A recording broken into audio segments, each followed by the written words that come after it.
Good evening. I call this October 14th, 2025 meeting of the Morrisville Town Council to order. Thank you to those here in person with us tonight, those watching via live stream, and those who are watching a recording of this meeting. Our town mission statement, which helps guide our decisions tonight and into the future, is connecting our diverse community to enhance quality of life through innovative programs and services. At this time, please allow me to recognize Town Manager Zudema.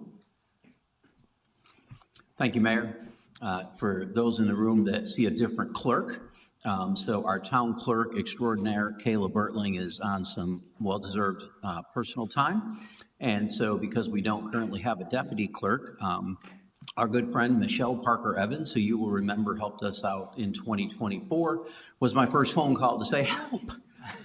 And so she was very quick to say absolutely, and so just wanted to thank her for coming back and helping us in the interim, and she's doing a great job already. So thank you, and just bear with us if there's little tweaks through the evening as we're made a little changes since she was here last time, so thank you. Welcome back. Officer Kurtz is our Sergeant at Arms for this evening's meeting. We thank you for your attendance. This evening, I'll be leading our invocation. I would like to thank fellow Morrisville Rotarian Chuck Bryan from our IT department for sharing this invocation with our club, and then with me to share tonight. I do believe that you can manifest positive outcomes with positive thoughts. This is the golden chain contemplation. We are each a link in a golden chain of love, which stretches around the world. May each of us keep our link bright and strong. May each of us be kind and gentle to every living thing. May each of us protect all who are weaker than ourselves. May each of us think pure and beautiful thoughts. May each of us say pure and beautiful words. May each of us do pure and beautiful deeds. May every link in this chain of love be bright and strong, and may we all attain perfect peace. At this time, all who are able, please stand as we recite the Pledge of Allegiance. I pledge allegiance to the flag of the United States of America and to the republic for which it stands, one nation, under God, indivisible, with liberty and justice for all.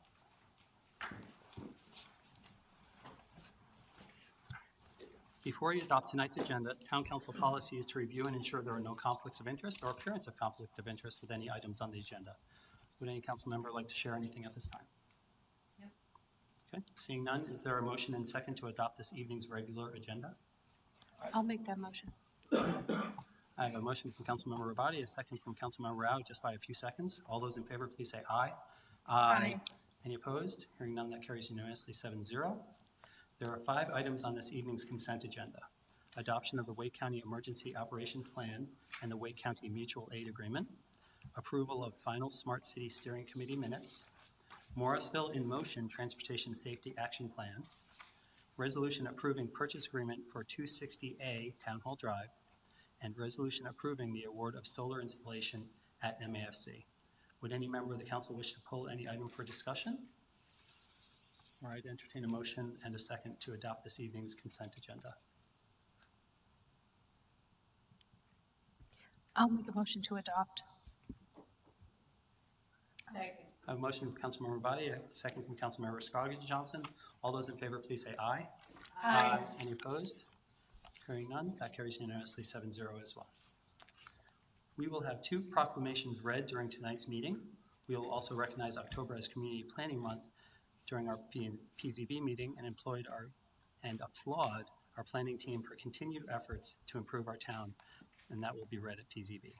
At this time, Councilmember Fender will read the proclamation recognizing Domestic Violence Awareness Month, and then we'll be joined up at the dais here with Seema Kak, Executive Director, and Kieran board members who are in attendance. Thank you, Mayor. Before I read the proclamation, I'd just like to say a few words. Since this will be my last time reading this proclamation for the town of Morrisville. Before I was elected, the town of Morrisville had not been doing a domestic violence proclamation since Jackie Holcomb was mayor. And for whatever reason, it fell by the wayside until Ann and I came on to the council. So I hope after I leave, my colleagues will continue reading the proclamation recognizing October for Domestic Violence Month. I also want to say that this issue is important to me. As many of you know, I'm a survivor of domestic violence, and I don't say this because I want sympathy or pity, or special treatment. I say it because people need to place a face to the issue. I know when it happened to me, I felt extremely alone. I did not have anyone to talk to. I was embarrassed. I was ashamed. I felt guilty, wondering if I did the right thing by having my husband arrested. We had a 5-year-old son at the time. Was I doing the right thing to separate him from his father? Or would I be doing the right thing by not having my husband arrested and because he assaulted me in front of my 5-year-old son? So I bring attention to this so that other women or men do not feel alone. And since I have been talking about this the past 6 years, I have had women contact me asking for advice or just someone to talk to. And that's what this is about. I don't want anyone to ever feel like I did when I was in this situation. It's a very lonely place to be. And with that, I also wanted to mention some other statistics that are not in the proclamation because I think this is important. In North Carolina alone, there were 155 victims of intimate partner violence in 2024. In the U.S., 1 in 4 women and 1 in 7 men age 18 and older in the U.S. have been a victim of severe physical violence by an intimate partner in their lifetime. That is 1 in 4 women. You most likely know someone who is a victim or survivor of domestic violence. The presence of a gun in domestic violence situation increases the risk of homicide for women by 500%.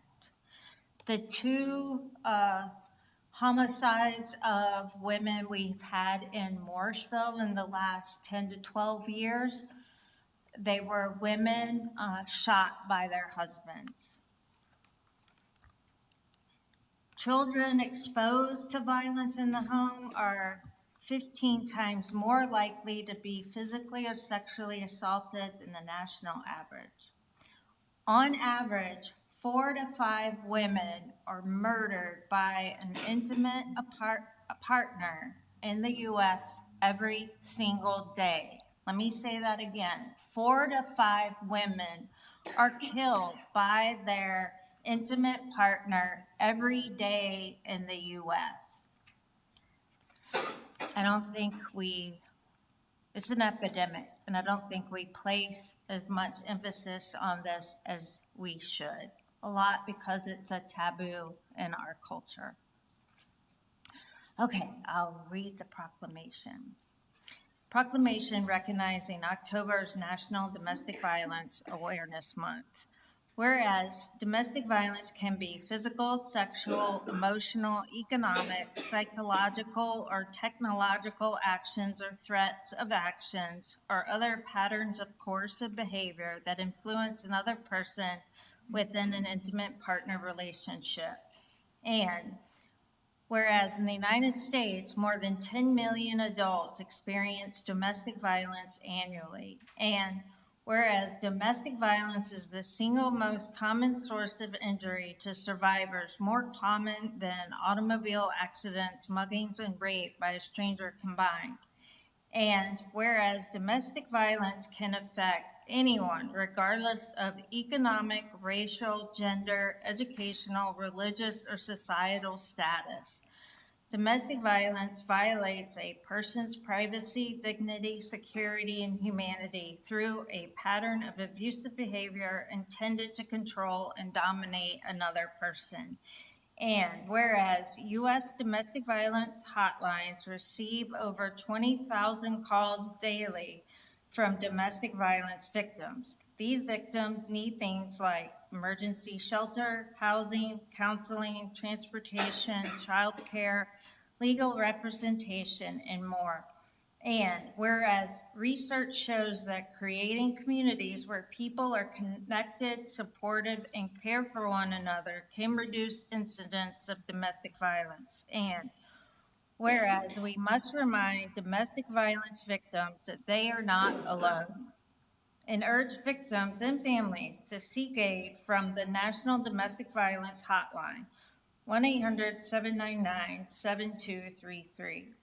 Now, therefore, the Town Council of the Town of Morrisville does hereby recognize the month of October 2025 as National Domestic Violence Awareness Month and urges the community to become involved in efforts to prevent and to respond to domestic violence and show support for the numerous organizations and individuals who provide critical advocacy services and assistance to victims. And with that, I would like to invite representatives from one of those community organizations, Karen, to accept this proclamation.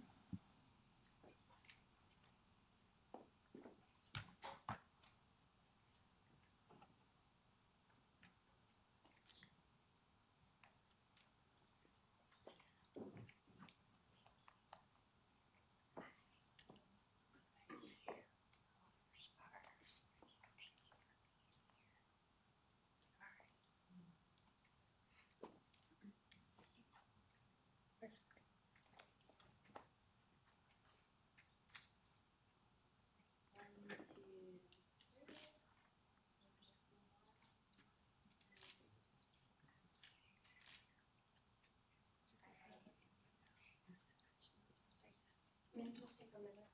Yes, we want you to. I was looking for the microphone. Good. Okay. Mr. Paul, thank you for bringing this back to the table after so many years of lapse. And as you said, we hope this will continue. Not, like, I was trying to, when I was sitting there thinking, why is it so important for us to be here? Why is it so important for the town council to be inviting us and the law enforcement and all of you to be here? I think it's, there's no surprise when you look around the town that the number of people from South Asian countries is probably at 50% or more, I'm not sure. But with all the good stuff, there are also issues, there are also problems, and domestic violence is one of them. The largest number of our clientele is unfortunately from Morrisville. Again, it's not because Morrisville is any special, but because the number of people from these countries that we serve. I think it's important for people to recognize and to see that we all work together, that it is, that we celebrate or we recognize this month because it brings some light to it. And I really, really, from the bottom of my heart, along with the board members and our community, want to thank all the people that are sitting here. You guys show up at our walks, you guys show up at our events, you guys, whether it's we're applying for grants, whatever, you're there, and we truly appreciate all that, and we hope that this will continue through 3 years. Thank you. Did you guys have it? No, I echo You said everything. it all. Yeah. Thank you so much. And also Morrisville PD. Yeah, was there. I mean, I look there that Yeah. way. I think that relationship is very strong, and we hope to continue with that. Thank you. Can we have a picture? everybody, is that okay? Of course, yeah, we'll come on up front, that's fine. Our moment of fame, we want you to stop. I'm Because not you're good not enough. legal expert. Sure. Thank you.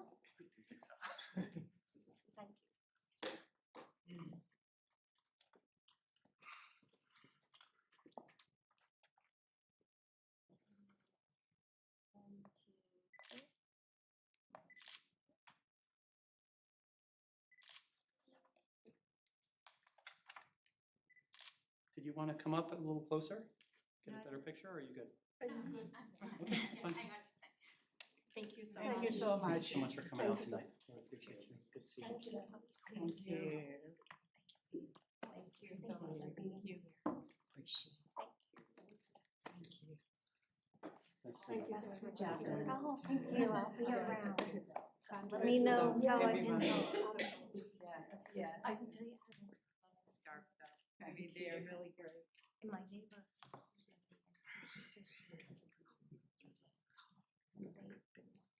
I do want to read. Thank you. Thank you.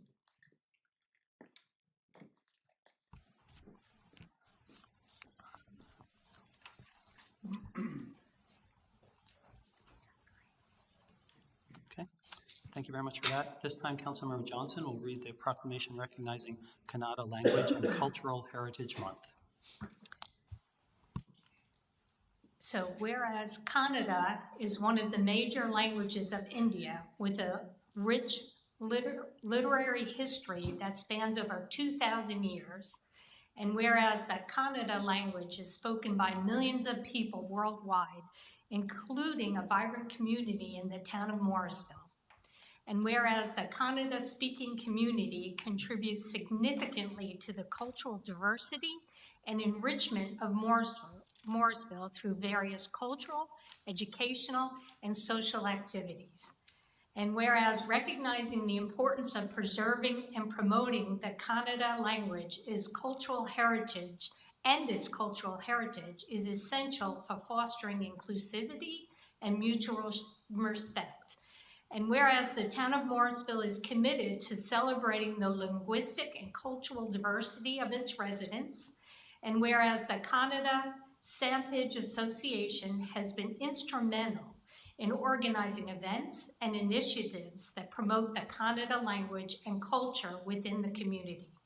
Now, therefore, the town council of the town of Morrisville does hereby recognize November 2025 as Kannada Language and Cultural Heritage Month and encourages all residents to participate in the celebrations and activities that honor the Kannada language and culture.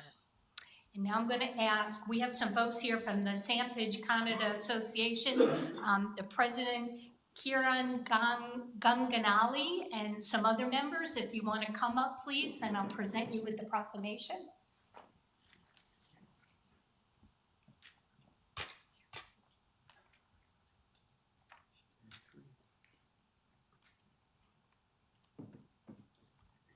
Thank you so much for being here. Appreciate it. Thank you. Thank you. Thank you.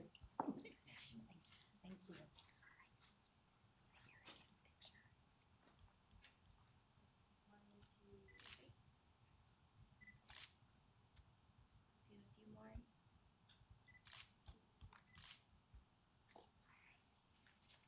Would you like to say a few words? Yeah. I would like to thank you to the mayor and all the council members and also overall make the decision for granting us and approving the Kannada Cultural and Heritage Month for November. I think it's been Sampage is an association. We are doing the 30th anniversary this year, spreading the Kannada language, which is a very good and rich heritage, which has like more than 2,000 years old language. So one of the classical language from India. So thank you for recognizing. That's we would like to say, especially we have around more than 4,000 people, Kannada language speaking people in Morrisville and other area in Apex area. So I would like to We say, are affiliated with the Yeah. Wacom team, Yep. so we do teach our language to the kids. Yeah. so thank you for recognizing. You're That's very welcome. You're very welcome. Thank you. Thank you for being here. Appreciate your time. Thank you. Oh, sure, we can go for it. Sure, of course. Whatever you guys want. I was come in the middle here.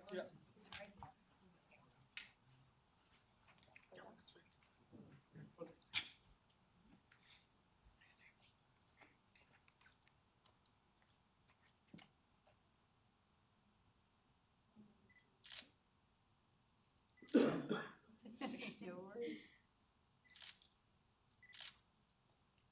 Okay. Thank you. You're very welcome. Thank you. Thank you, Steve. Yeah, we'll invite you guys for the 30th year celebration is on November 15th this year. I don't Should be that's, careful. yeah. This year, it is. So we'll invite you for November 15th, we have 30th anniversary. And some big group. Yep, please send an email to all of us. Yeah, right. Thank you so much. Good to see you. Thank you.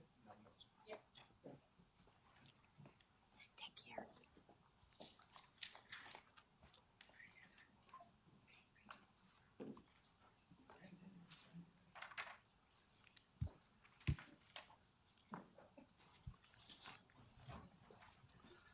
Next on our agenda is Morrisville Speaks, which is our public comment. I'd like to ask Michelle Parker-Evans if we have anyone signed up for public address. Yes, we have two speakers. The first is Maureen Lagaria. Okay, so for those who have signed up to speak, please approach the microphone right there in the middle. Stand when your name is called, as you already did. Begin by stating your name and residential address and direct your comments to the council. Each speaker is allotted 3 minutes to ensure everyone has a fair opportunity to share their thoughts. A timer will start after you state your name and address, and a buzzer will sound when your time is up. We appreciate your cooperation in helping us manage time fairly for all our participants. Welcome. Good evening, members of the Morrisville Town Council and guests.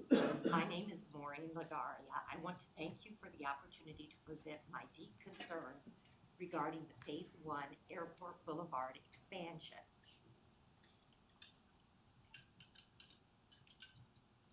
We can restart the clock.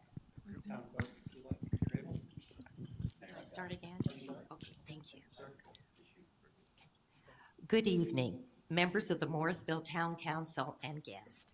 My name is Maureen Lagaria, and I want to thank you for the opportunity to present my deep concerns regarding the Phase 1 Airport Boulevard expansion.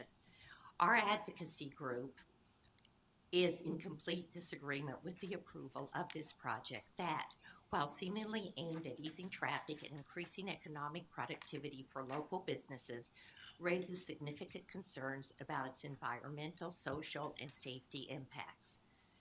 In our view, the way in which this project has been handled regarding community input and representation raises equitable concerns. Let's look at the facts. Environmental impact. This project will lead to the loss of our valuable tree canopy, which currently helps regulate temperatures, absorbs stormwater, and support local wildlife. The extensive concrete used will create heat islands, making neighborhoods hotter and increasing energy costs. Mooresville already has the distinct honor of having one of the lowest tree canopy coverages in Wake County, currently at 31.4%, as well as the highest impervious surface coverage at 41%, meaning this project will most likely intensify stormwater runoff, water pollution, and urban heat, especially around the schools. The biodiversity in the area is already impacted and will continue to be so. The second fact is lack of community input in voting for Phase 1. In a virtual meeting in 2021, residents from the communities directly impacted by Phase 1 project expressed profound concerns and disagreement with the project. Their concerns were heard but not acted upon. During our canvassing, we found that a large number of residents in our communities are not even aware of the project. Some residents who live in these areas do not understand English, meaning they might not have been properly informed about what is happening.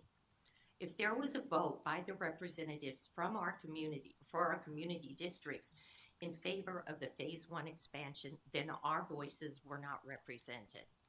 These projects end up dividing communities, destroying tree canopies, and placing pollution, noise, and safety issues next to schools and homes. Those decisions prioritizing moving cars over protecting children and other residents erode local quality of life and leave lasting environmental and social damage. Next steps, a proposal. Halt the Phase 1 expansion in deference to those directly impacted by it. Divert the funding to the McCrimmon Parkway Road project. The Airport Boulevard project will bring all of the downsides listed above and more. Prioritize the McCrimmon flyover that will go further to reduce traffic congestion with less of the negative impacts. Thank you. Town Clerk, is there anyone else signed up? Yes, we have Sherry Rosh. Your residential name and your residential address and your name, and you'll have 3 minutes. Okay. My name is Sherry Rosh. I live at 405 Meeting Hall Drive. And I'm here tonight. Thank you for letting me come and speak tonight. As I said, my name is Sherry. I would like to discuss the Airport Boulevard Extension Town Hall Drive Phase 1 effects on the schools. We have 2 elementary schools on Town Hall Drive. One is Cedar Fork Elementary School and the other one is the Montessori School. Traffic in the morning and the afternoon when school is in session is terrible, and that is being nicely put. And come and visit, watch the traffic, and pray that your children get to school on time and in one piece. Now that isn't a car or a bus. We have a lot of children that walk or ride their bikes to school. Some of the students don't have a choice. There are no buses and the parents have no way of getting them to school other than walking. Walking to school is a great option for many people, and above all, the children love it. I know that the Montessori School has 2 entrances, one on Traybrook Drive and one on Town Hall Drive. Their traffic backs up on Town Hall Drive just like ours does, and ours runs into their traffic. The Cedar Fork only has 1 entrance. We share that entrance with the Town of Morrisville Community Center.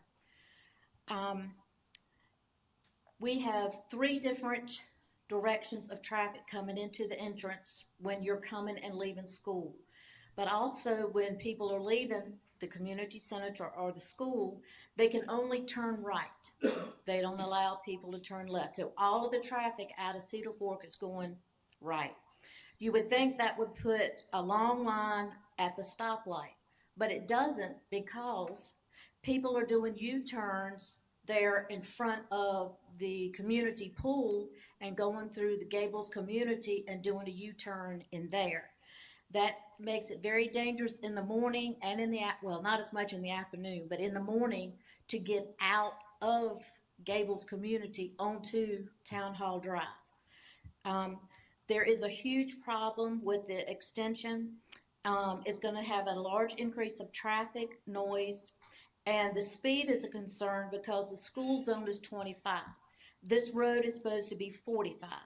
The safety of the children at school during the day is also a concern. With cutting down the trees between the 2 schools, it will increase the heat around the schools. Wake County, which includes the Cedar Fork Elementary School, already has huge problems with the air conditioning units. Our children have had to move classrooms to across the hall and combine classrooms because their rooms were too hot and the other rooms had air conditioning. My grandson also goes to the community center for the summer programs. He's gone for 3 years. He absolutely loves it, and so do the other kids. Last year, in 2020,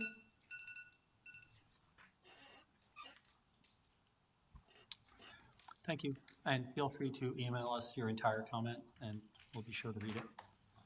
If you weren't finished, please be sure to just email your comment to the town clerk, and we can make sure that we understand all your thoughts. all right, thank you. Town clerk? Anyone else signed up? Okay, at this time, is there anyone in the audience who would like to address this body for up to 3 minutes on any subject of your choosing? If you do, you can just stand up and let us know. Yes, or are you leaving? Okay, thank you. Did we have any online submissions for this time. Okay. Thank you very much.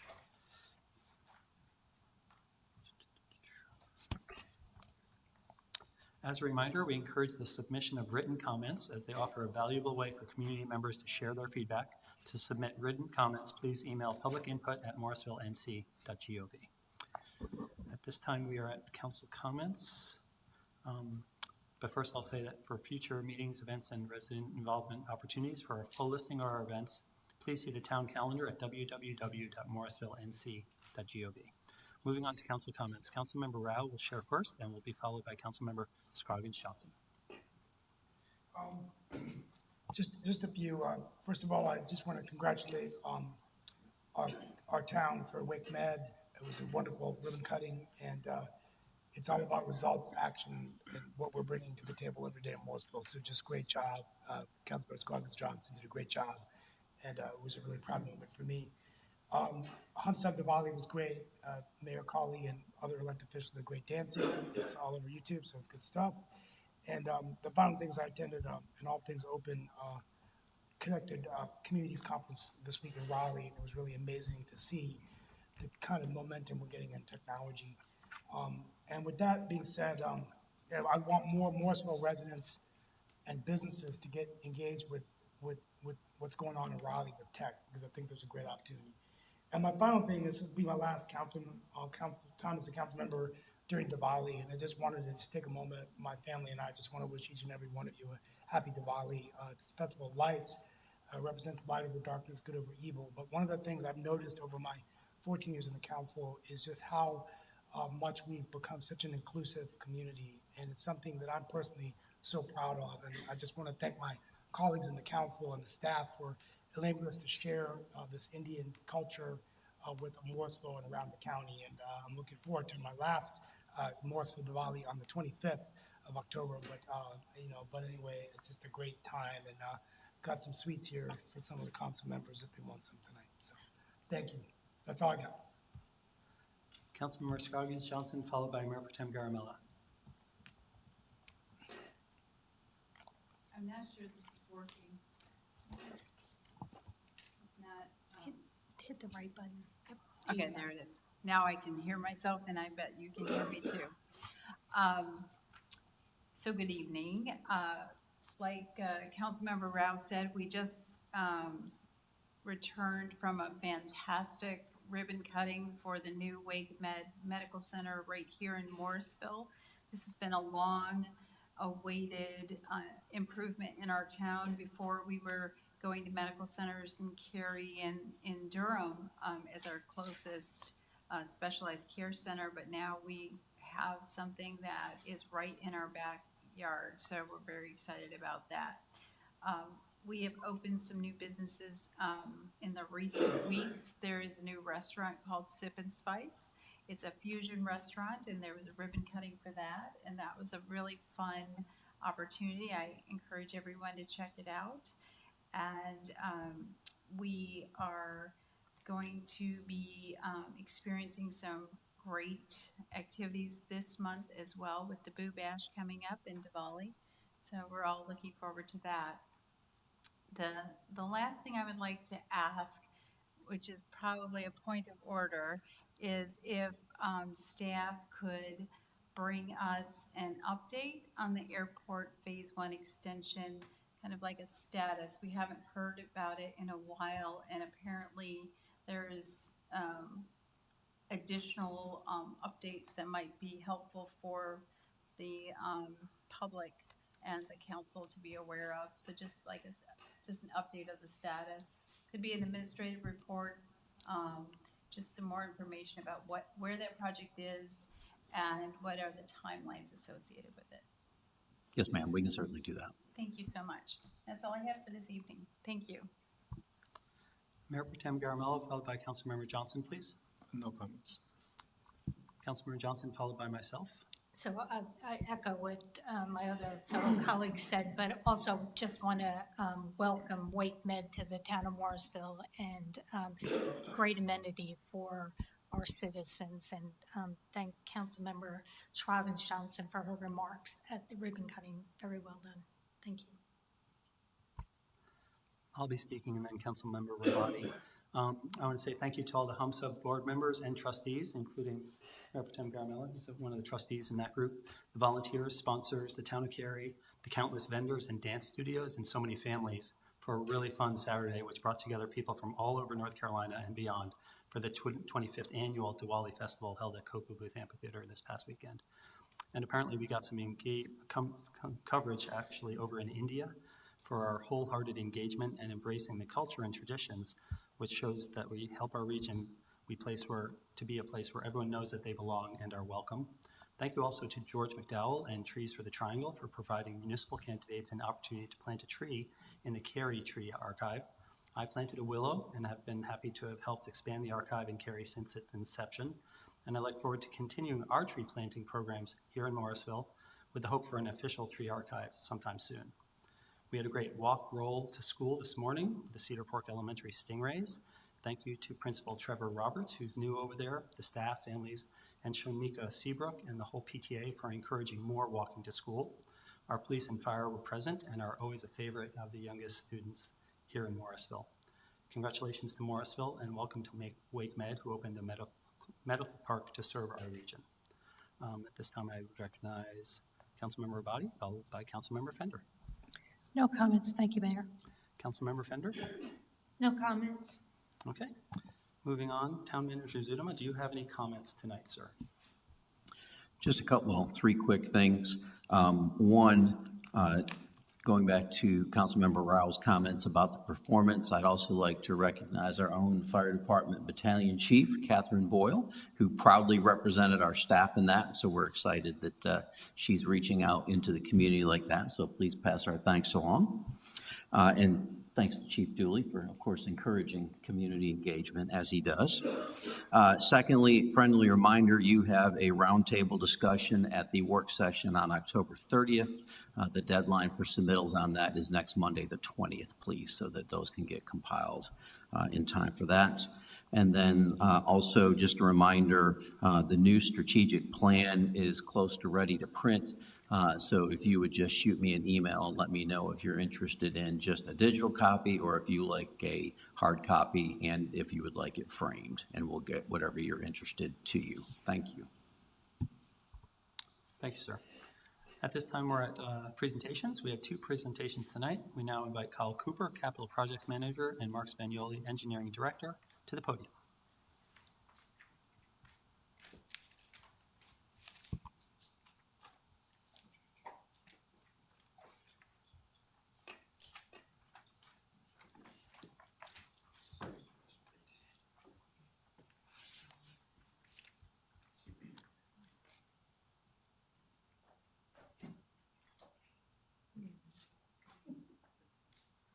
We're just giving you the setup for the presentations. So, got it.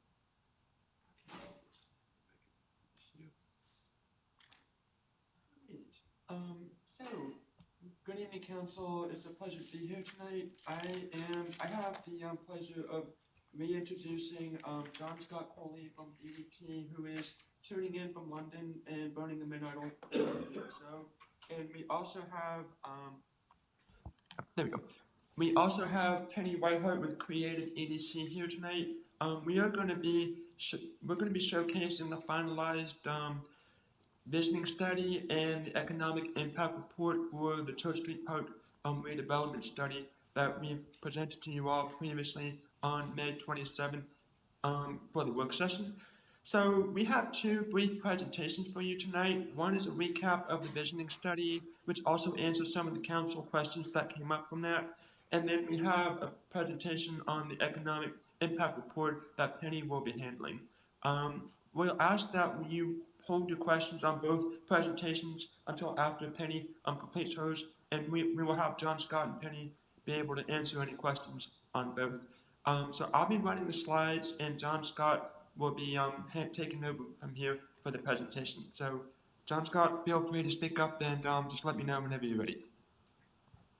Right. Well, good evening, everyone. Thank you very much for having me again to speak with you here in Morrisville. it's a pleasure to be kind of giving you an update on the work that we've been doing with regards to our vision study for cricket in Morrisville. Kyle, if we could go to the next slide. Perfect. Thank you, sir. Yep. And maybe just the next slide again. So as we went through with you when we last saw you a few months ago, we've been appointed to undertake a visioning study for Morrisville's cricket facilities. We're effectively complete that work now. We've completed the site evaluation and needs assessment and visioning study. That's been put together in a finalized report, which I think is part of your agenda pack. A cost estimation report's been prepared, which is also part of the pack, and Penny, of course, will be presenting the findings of the total economic impact study. Next slide, please.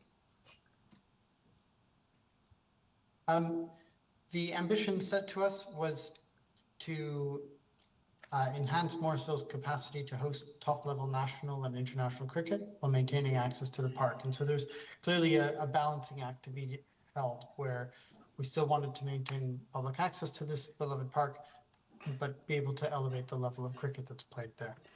Next slide, please.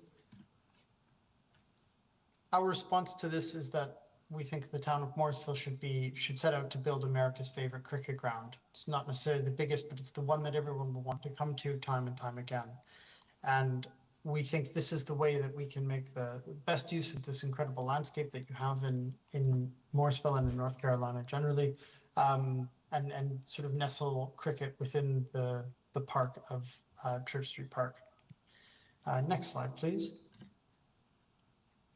We showed you a few months ago this plan for Church Street Park, which sort of transforms it with kind of new cricketing facilities. So a new field of play, a green bank circulating around the sort of around the perimeter of the cricket oval, a new players pavilion with top level facilities for players and media and match officials, and then a spectators pavilion, which provides kind of world-class facilities for spectators and also hospitality spaces that can drive kind of operational revenue for this facility, but also be used as a kind of 365 day a year conference and events kind of facility as well, providing what we call a big room for Morrisville to gather in.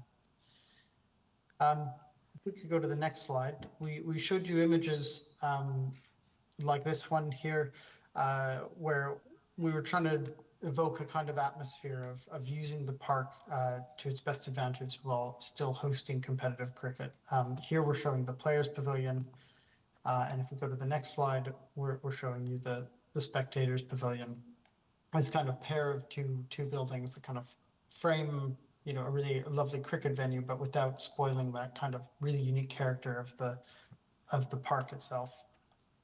And if we go on to the next slide, we also provided proposals for the parkland itself, softening some of the edges of the kind of more heavy engineering and stormwater management to improve biodiversity and natural habitat, and provide kind of new play spaces that would expand the use of the park. And if we go to the next slide, we'll see some kind of artist renditions of what that might look like if we were to kind of push the envelope for what might be possible there. And moving on to the next slide, we also made proposals for Shiloh Park, suggesting that a new community scale cricket ground with a small pavilion to facilitate more kind of grassroots level cricket could be possible here, as well as providing more space for community groups in the Shiloh neighborhood, which is something that our kind of consultation with local residents suggested. While the focus of Shiloh Park would be more about community cricket and kind of taking community cricket away from Church Street Park and putting it here, allowing Church Street Park to have kind of more capacity for national and international level cricket. We do imagine that Shiloh Park here can work as a sister site to Church Street Park, allowing the facility to be used as a kind of training training site supporting Church Street Park. The next slide, if we could go there, Kyle, depicts how this might look, or at least trying to evoke a feeling of being able to add facilities to Shiloh Park that kind of increases and enhances the use of that park.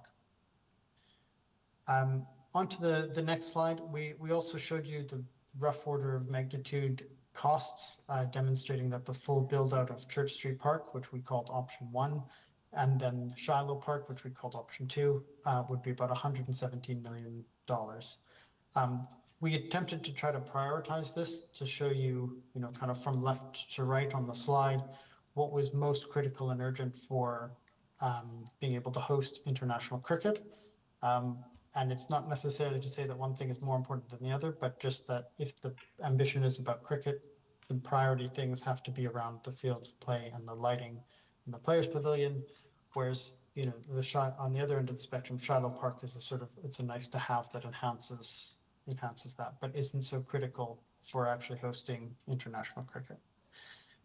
If we go on to the next slide, we tried to provide a little bit more detail into that, but I think we accept that this prioritization was kind of crudely grouping together different elements of the design to kind of understand how the different priorities would work out in terms of costs. So if we could go to the next slide, obviously there were a number of questions that were put to us at our last engagement with yourselves. So I've tried to put some more specific answers to those in the following slides. So that if we go to the next slide, you asked a question about phasing and how we might phase the development. This is very similar to the kind of priority diagram I just showed you, but this is the finalized phasing diagram, which we've included in our report. And it groups it into 5 phases. So the first being the essential upgrades to get the ground back into sort of full use as a cricket facility. I appreciate that drainage remains a problem and that there are matches that have been drained off relatively recently. Next would be the Players Pavilion to provide a kind of a permanent facility for changing and media and match officials. Then the Spectators Pavilion could be a third phase. But I think the nuance here is that whereas we were saying before in the priorities that the roofs were maybe less of a priority for actually playing cricket, we know from the feedback that the roofs are very, very important for providing shade. And so we're implying in this phasing that if you're going to build the pavilion, you'd build the roof that goes with the pavilion as well. The final phases would be looking at broader park improvements in terms of play spaces and sort of biodiversity enhancements. And then Shiloh Park could be, a final phase that happens at kind of any time that would suit. So hopefully that gives a little bit more information of how a relatively big project could be split down into smaller, more manageable chunks that could be actioned on as you bring on new sort of stakeholders and new partners into the project. If we could move on to the next slide, please. You also asked a question about the airport guidance or RDU's view on the scheme. We've shared this sketch with authorities at RDU for their kind of initial comment. They've given us some feedback. They haven't raised any barriers or red flags necessarily for the proposals. They have noted that there will be kind of applications that they'll need to receive and approve, particularly around the heights of construction cranage, and that there are certain considerations that need to be taken into account with the amount of uplighting that the sports lights might throw. So there's definitely some more detailed kind of design work, but there's nothing that they've told us that are suggesting there's a red flag that means the project can't proceed. Onto the next one. You also asked about the size of the pitch at and by pitch in this case, I'm talking about the overall size of the cricket playing surface that we were proposing at Shiloh Park. I mentioned before that the priority was about creating kind of community cricket facilities and also training. I think the question was asked about, well, would it not be better if it was the same size at Church Street Park, because that would provide kind of better international access. And there's certainly a point to that. When we've looked again at the sort of relative sizes, though, we feel that to get to the same size as Church Street Park, there'd be a kind of disproportionate impact to the park and to the proposals that we were making for the park, and extend kind of well past the boundary of the park itself in a way that would be it could potentially increase the costs of getting the land and making the agreements without actually a significant more benefit. So I think that's why we're still reasonably confident that this slightly smaller size is still very appropriate for community cricket, and gives the best kind of return on investment, if I can use that phrase in this case. The next slide, please. I think this is the final point, which is around what happens to the tennis courts at Church Street Park, because in the proposals that we've put forward, we have proposed that these would be removed and relocated to another site. That's partly because we understand that the current construction of them is not particularly good, and that there have been complaints made about the level of crowning that are in the courts themselves. At first, we thought that perhaps they could be relocated to Crabtree Creek Nature Park, but I think the resounding feedback was that was much too far and would leave part of the town kind of unserved. So we thought again about possibly could it be relocated to Shiloh Park, and I think having studied that, there's sort of concerns about the impact to the existing facilities that are already there, and also the availability of parking then. So in consultation with the town staff, we have written into the vision report a reference to the emerging Watkins Road Park concept development we understand is underway, and that the tennis courts could form part of that scheme. So if we could move on to the next question. In conclusion, we still believe there's a strong opportunities for Morrisville to expand its cricket offer, both at a community level and at a national and international level. And we can use that development to kind of leverage improvements to Church Street Park and to Shiloh Park. I would just say, sort of finally to conclude, that it's been a pleasure to be involved in the project so far, and I hope that the town will decide to take forward this vision in due course. And I'd be happy to take any questions you may have before we hand over to Penny and her presentation on the economic impact. Well, John Scott, if we could just put a pin in them, save the questions for after Penny's presentation, I think that'll be the most consistent for this. So, thank you. Absolutely, Kyle. Thank you. Yeah, no problem. Mr. Cooper, if I could interrupt for a second, I'd like to recognize the town manager, please. Yes. So it's a shift in gears, I think, to the economic impact. I might suggest, I don't know, there's a lot of questions, but ask you to consider maybe questions on this component now, and then we can shift gears into economic impact if you have any questions on this update. Just a comment. Yes, Councilmember Rapley, followed by Councilmember Fender. No, just a comment. I mean, I appreciate the presentation. You know, I just think that as I was reading through this presentation, I was just thinking about looking at, you know, I don't think a facility like this can be built without adequate partnerships. I think it's very unrealistic, and I'm not saying you're assuming that the town of Morrisville, and I'm not going to be here much longer, but $117 million is a lot of money.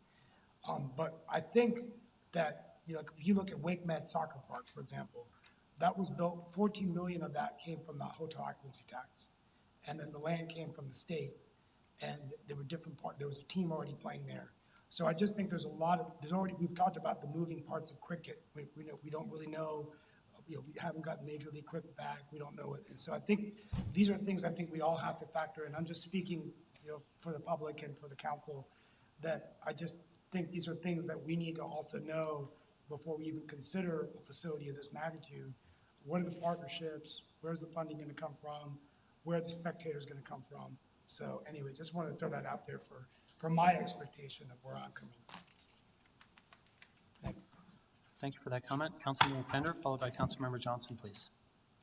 Yeah, thank you. I have just a couple questions on design. Currently, there is a walkway from Shiloh Greenway that goes in between trees and the tennis court and connects the greenway into the cricket field and other facilities. Where is that pathway in this design? I don't see it taken into account.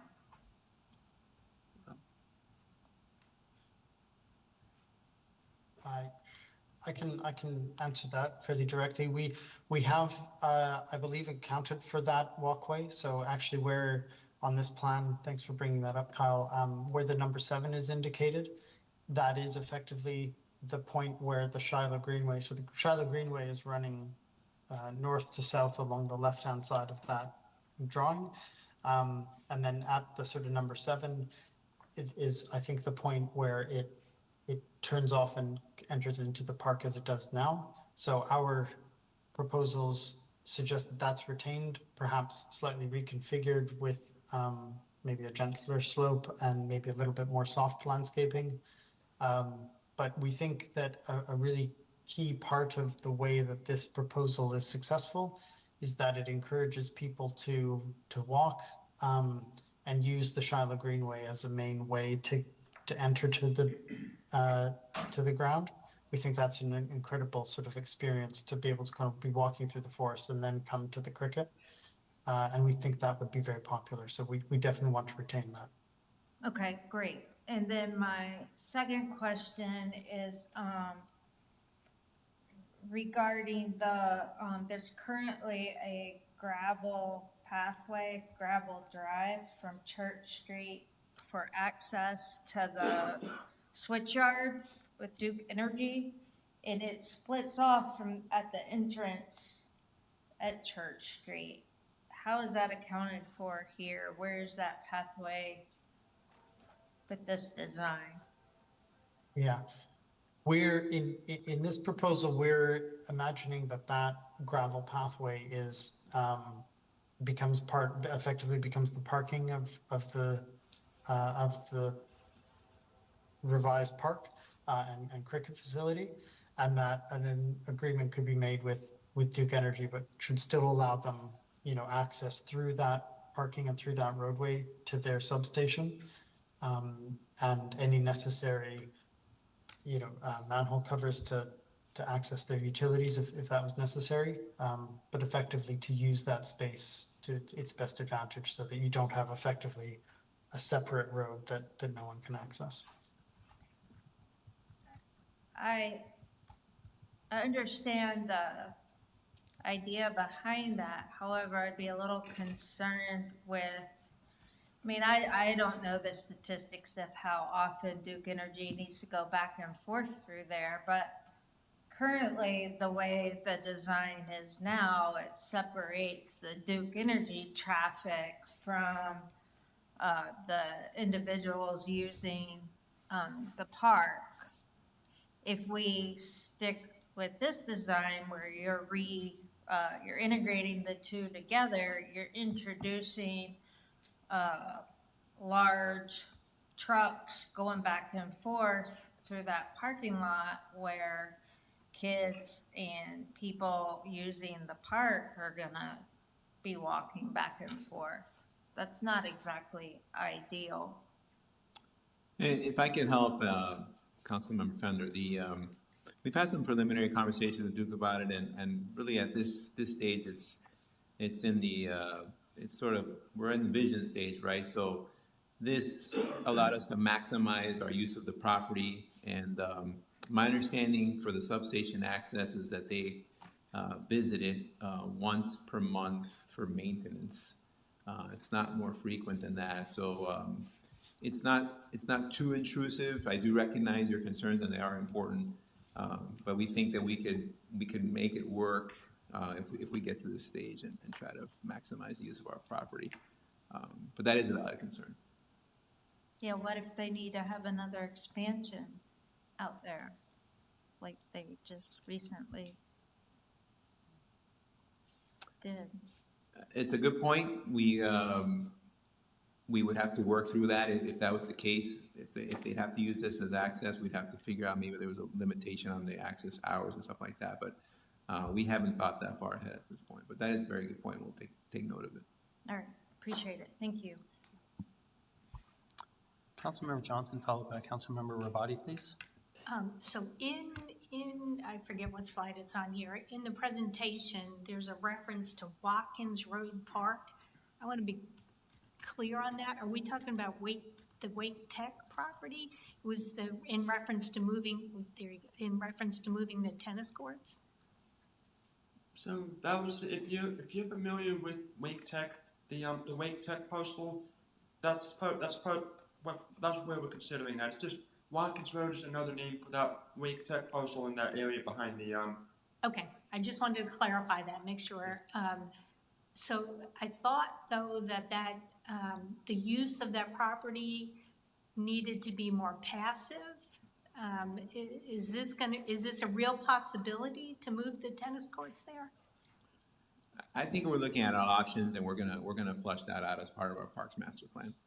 Okay, okay, more to come on that too. Yes. Yeah, more to come on a lot of this, quite frankly, but Yes. that's fine, that's fine. You have to start somewhere and have a vision that you can tweak over time with the partners, and I'm gonna repeat that part again, with the partners we need to make this a reality. And I'm sorry, if we could go back to, I should have asked you to stay on the slide of the park itself that you just had up. I see where the different pavilions would be, the spectator versus the players pavilion. Are we anticipating that most of that tree canopy that is in existence today will remain then? We're not gonna be touching a lot of that property? You know, that's kind of over where number 8 is on the map, in that whole area? Yes, that's correct. As sort of, you know, your design team is largely based in the United Kingdom, and so, you know, our first impressions on coming to Morrisville was just that the trees and the tree canopy is incredible. They're really, you know, I think we all think that you're very blessed to have that. So I think our response is very much to leave the park or leave the natural woodland as untouched as it can be. Partly because of the biodiversity in the tree cover itself, but also because of the topography falls away at that point, and it would become a lot more difficult to build past that point. So we are making some suggestions around how maybe the edges of that are treated, and also proposing that there could be some sort of boardwalks put into the trees in a little bit more of a formal way to get people to be able to sort of experience the trees in a slightly different way. But largely, we're proposing that the tree canopy remains as is. Okay, thank you. I appreciate that. That's a good answer. That's the right answer. Thank you. If I could add one thing, and this may help with one of the questions that Councilmember Fender had. The vision study that you see on the screen is a very high level conceptual rendering. It's just to see what possibilities could occur here. I would 100% imagine that if we went forward and we came up with a partnership and we had a champion that wanted us to move forward with this from a private side and we worked with them, this would probably change. There'd be some adjustments and changes to work perfectly with the topography and with funding and so forth. So this is just to give you a flavor of what could be here. So some of the elements, like the concern that Councilmember Fender brought up in terms of that could be fleshed out in a different way. There's different things that can be moved around and stuff. So what my point here is, don't get married to this exactly. Even if we had the millions of dollars available, this isn't something 100% fleshed out. This is to give you the vision, the flavor of the programming and the scope that could happen here. I don't know if that helps, but I just thought I'd put that out there. No, thank you. That is helpful, sure. And yet, because this is, you know, we're so early on. Very high level. Yeah, very high level. so completely understand that. So thank you for that. And then my last comment is a comment I think I made the last time. the majority and the far majority of this is not going to happen without partners and a partnership. So I appreciate the attempt at prioritizing, and especially I appreciate the estimates of the different cost estimates for the different pieces that we could potentially phase in over time. I think that's helpful to, it's helpful to me. I think that's probably going to be helpful to all of us to understand what we as a town may want to tackle on our own, but clearly this is not going to happen without major investment from outside of the town of Morrisville. So, 100%. thank you. Councilmember Rabati, followed by Councilmember Scroggins Johnson.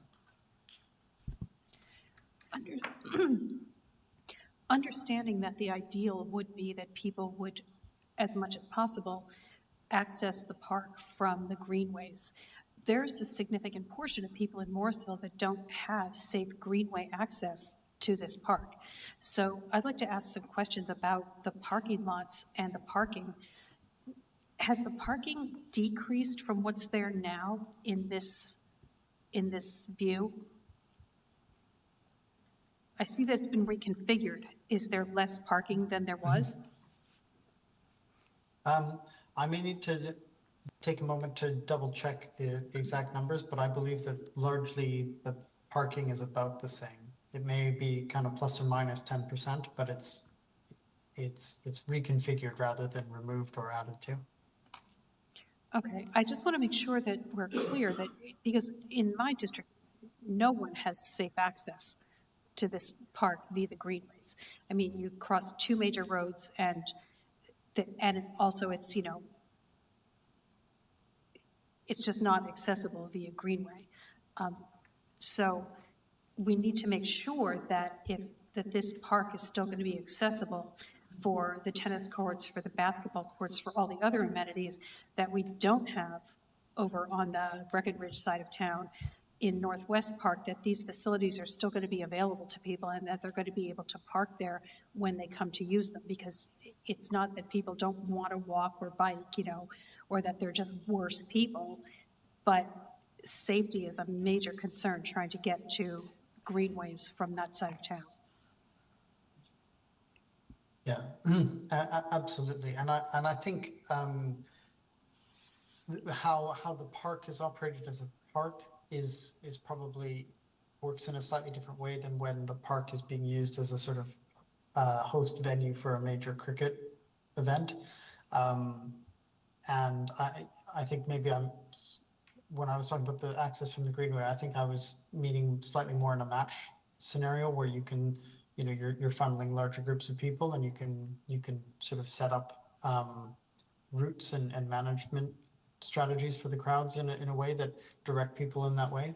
But for day-to-day use of the park, we've taken the assumption, I think, that the amount of parking is appropriate for the current use and that should be maintained. So I think where we have tried to improve is to make sure that there are accessible places to park and that the facilities themselves are inherently inclusive so that people in wheelchairs or who are less mobile can still enjoy the park amenities. Well, I was actually speaking about during major cricket events, if in fact the major cricket events come, that was actually what I was talking about, was that there are people that, I mean, my development alone is 1,100 homes. Not everybody is a cricket fan, but I would put it at, you know, a good 30 to 40% that would want to participate in activities over here. And so I'm just making the point that expecting everyone to access via the greenway may not be realistic. So we would still have to do whatever we're doing now with shuttles, with, you know, I guess people could Uber over. The Morrisville shuttle could maybe come into play, but we are not going to be able, just because the greenway is there, we're not going to be able to get rid of those associated transportation costs. No, indeed, and forgive me for misunderstanding before. I think to what we're proposing with this is definitely a transportation plan is necessary in I think much the same way that the town center development that you've undertaken required a different approach, which included a number of kind of park and ride schemes and also park and walk, where people are encouraged to walk a little bit further, but they're able to park reasonably close, but then they have a kind of last mile sort of experience. And I think a lot of that can be done in a really positive way that brings in smaller businesses and local partners, but it definitely needs some thinking about. And I think the Greenway facilitates a kind of a new branch to that idea, but definitely using taxis, using shuttles, and having that carefully thought through is definitely a key part to making it work here. Yeah, as you said, I mean, I definitely understand that this is a very high-level concept. I just want, there are certain things I just want not to be forgotten as we look at this. Thank you. And thank you for the presentation. I think you all have done an amazing job. Thank you very, very much. It's been a pleasure. Councilmember Scroggins Johnson, please. Thank you for the presentation. It's very comprehensive and reimagining the space so that it can be more useful for not just the town of Morrisville, but internationally, potentially. So a lot of my points have already been covered by my esteemed colleagues, but one thing I would like to ask is about the Shiloh Park pitch size. I have asked in the past about a second field, and we do have some practice fields that Shiloh Park does offer to the cricket leagues through the repurposing of the baseball field, and there's the backfield that we also have cricket scrimmages go on. And on the slide that shows the pitch size, a regulation pitch size is not possible due to the width or the circumference required, but a smaller pitch, a formal smaller pitch, like a practice pitch, would be possible? Is that what this design is saying? Is the design, like 120 would be a practice, but not a formal size, so it could still support some minor play. Have you considered other locations where a larger practice pitch would be, or is that something that we would have to consider in the Parks Master Plan analysis? So just to maybe take those points kind of one at a time. Yes, you're absolutely right in the kind of assessment. We've proposed a 120-yard pitch, which is smaller than an international size pitch, but it is suitable for, we think, for community play and for training.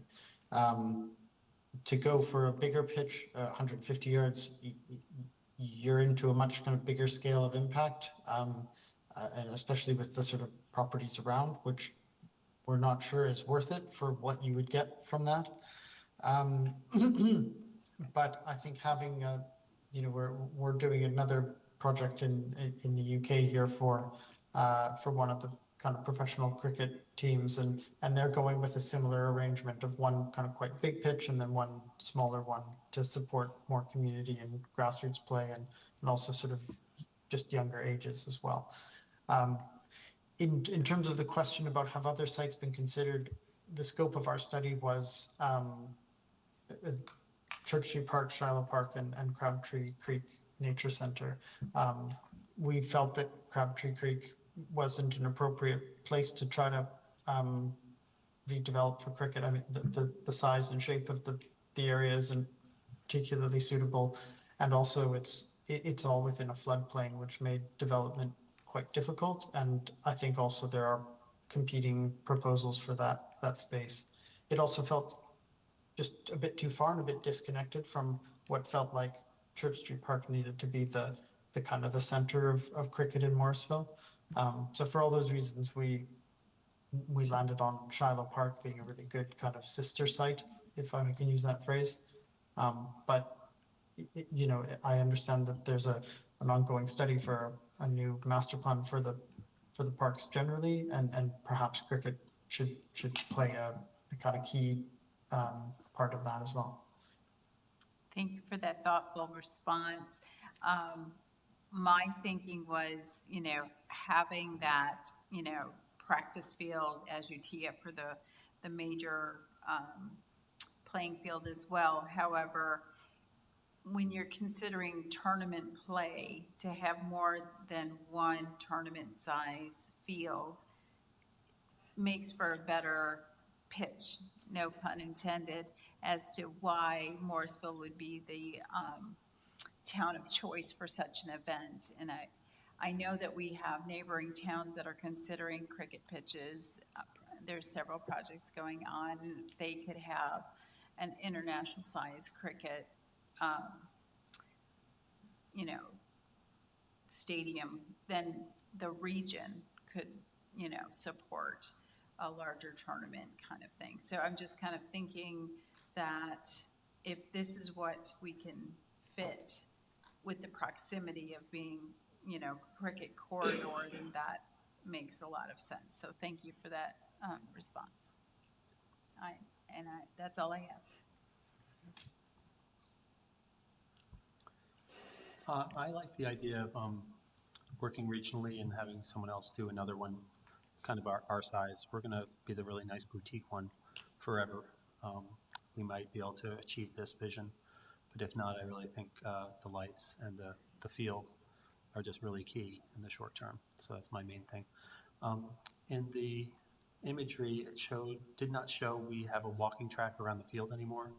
Does that go away, or is that something that we can keep? Because that's kind of essential for the park as is, or maybe I misinterpreted what I saw. Okay, so that thin sidewalk around the inner circle, that still exists? What we've proposed here is that currently you've got the cricket circle right now, and then you've got the sidewalk right up against it. And what we're proposing is that there should be a bank that's built up around, which provides some informal seating, and it allows the sort of capacity of the ground to kind of go up and down relatively easily, and creates a better kind of atmosphere within the ground itself. And we're proposing that a pathway would be on the top of that bank, so you still get that circular experience of being able to walk around and have access around the park, but you're not necessarily right at the level of the playing surface. And we think that supports good circulation around for the actual cricket ground, but also for the more passive use. Yeah, exactly. And there's also a slight concern as well around basically people getting access to the pitch when they shouldn't be able to, which may increase the maintenance and the care regime that's required for the pitch. And so this arrangement makes it a little easier to perhaps put a low fence around the outside of the fence, around the cricket playing surface, so that you can keep that in a slightly more controlled way to be able to keep the grass at a higher standard. Okay, thank you. Yeah, they used some fencing for the minor league cricket finals and stuff. So that's good. I think the circular nature of that is going to be important to keep that. I had one other thought, but it's run away from me. So thank you very much for the presentation. I think everyone's asked their questions for this portion that want to. I think Councilmember Scotty-Johnson might want another moment, or no? I see your blue thing up, so okay. Thank you very much. I guess we can move on to the next portion of the presentation, please. Let me get you to. Thank you very much. See if this will work. Escape, and then see if I get this right. Full screenness. You should be able to use the arrow key for that. So I'll wait here. So. Trade places. Well, good evening. As Kyle said, my name is Penny Whiteheart, and I'm with Creative Economic Development Consulting, and we were a partner brought on to analyze the economic impact of the vision that BDP has presented and y'all discussed so far. And so I'm going to walk you through those results. I think you've seen a fuller report. I've attempted here to skim off the important results, and I'll be glad to talk about any of it along. So we looked inside this redevelopment at Church Street and Shiloh to identify economic activities that we could model. I just want you to keep that in mind because there have been some questions of other cost-related things. And so I want to talk a little bit about the economic activities that we looked at. First, and probably most significantly, are the one-time construction impacts. And I do these presentations all over and want to make sure to talk to communities about how important construction is in your local economy. And you need to make sure that it's always cycling through. It's very valuable and has very high multipliers. And unfortunately, they're one-time impacts. And so these construction impacts would happen as long as the construction was underway. And then when the construction is complete, then you're left with the ongoing, or what we call the operational impacts. There were some questions from the draft about the numbers that we use for these construction costs.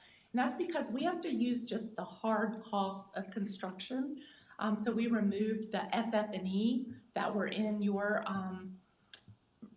estimates from BDP. We removed the taxes because the economic impact model also generates the taxes that'll be needed to support the project. And then we also had to remove some specialized purchases that wouldn't likely be made in Wake County. For example, the lighting and that roof. And so that's why there was a difference in what we called hard costs and the construction costs that we modeled for your report. And then maybe most interestingly for this report, we looked at the non-local visitors, and we did have some good help from the Raleigh sports marketing folks at the Wake CVB.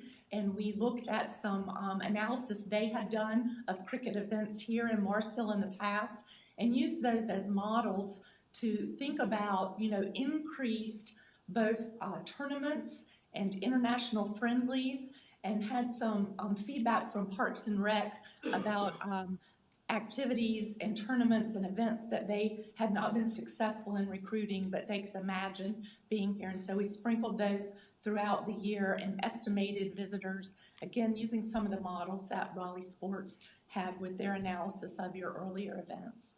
And so that's the non-local visitors. I'll say that's a more conservative approach. Obviously, you would have a lot of local visitors as well, and so their expenditures are excluded from our analysis. We think there's a likelihood they could be spending that money in Wake County. If they weren't at a cricket match, they might go to something else that evening. So we only looked at the non-local visitors. And then finally, what we call annual operations. These are economic activities that were imagined to be inside the facilities.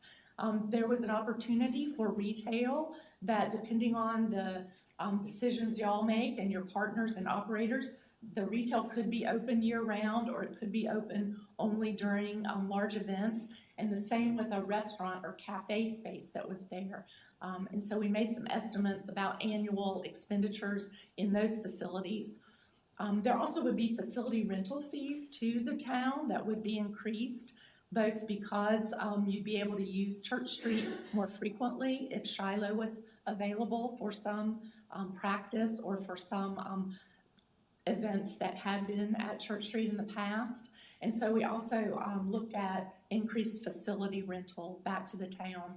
And then finally, what John Scott described as the spectator facilities, we imagine those as Morrisville's event center or conference center. And we've been told during our stakeholder work that there really wasn't a place for 1 or 150 people to sit down and have dinner. So corporate events, civic events, we imagine could be held in this conference space, these big rooms. And we imagine that the town might engage a third party to operate those facilities. And so these are the economic activities that we imagined would happen inside of the new facilities. And then we also looked at the construction. Now, let me talk about annual. John Scott talked about option 1, and that's the redevelopment of the facilities at Church Street Park. And so these data show that 150 jobs would be supported by the activities, the ongoing activities in Wake County with the redevelopment of Church Street Park facilities. And that those 150 jobs would include $23 million in output. And that's expenditures all over. I have a slide later with just some examples of what that output might look like. But you could think of, how money moves through an economy and how it transfers through payroll and personal expenditures really to almost any kind of business inside your community. So that was option one, just Church Street Park redevelopment. And option two considers the addition of Shiloh, which does, in our estimates and inputs, raises the economic activity at Church Street a little bit. We believe there's a little more opportunity if the Shiloh facilities are available. And so these data show that on an annual basis, ongoing, 181 jobs would be supported if both options, Shiloh and Church Street, were undertaken. And those 181 jobs would include $28 million in increased output through the year. So I'll just remind you, this doesn't include the construction because those are one-time impacts. It might last more than a year, but it's not ongoing. When we first presented this data, we were asked to sort of help think about over time, what would that annual impact do? So the first option was about $23 million a year, and over 10 years' time, you would have seen $234 million in the local economy, just from the annual operations. And likewise, if you look at both facility redevelopments, option two, it's about $28 million. So again, after 10 years of operations, your businesses and economic activities would have increased by $282 million. And again, these are the ongoing activities, and actually would probably expect them to increase over that 10 years' time. So again, it's a fairly conservative look at what the cumulative impact would be. So here in the grand total, we've added the construction impacts just because we don't want to forget about those. They are significant and important. And so going back to option one with just the Church Street Park redevelopment, that would include 728 jobs. And you can see the asterisk that 578 of those are attributable to the construction. And so this would give you an idea of sort of what, 1 year's worth of economic activity, including construction and your annual operations. And likewise for option two, that is 801 total jobs that will be supported in the community when looking at the construction as well as the annual operations of Shiloh and Church Street redevelopment. So here's some more detailed data. And this, in your written report, you have many, many of these tables. And I thought it'd be worthwhile just to go through one and talk about these words in economic impact analysis that we use. And so just to reiterate, this is looking at option two, the grand total of construction of option two and the annual operations of option two. And so you may recall that grand total, 801 jobs I highlighted on the prior slide. And in that employment column, you can see that the direct effect is 453 jobs. And the direct jobs are the people who are actually working in the project. So the people working in construction, the people working at a restaurant in the facility or at a retail store or in that event center. And then moving downward, you see the indirect jobs. And I have down at the bottom just some notes about these. So the indirect jobs you can think of as the supply chain of the direct jobs. So these are the people sending materials to the construction site or the people sending supplies to the restaurant or to the retail stores.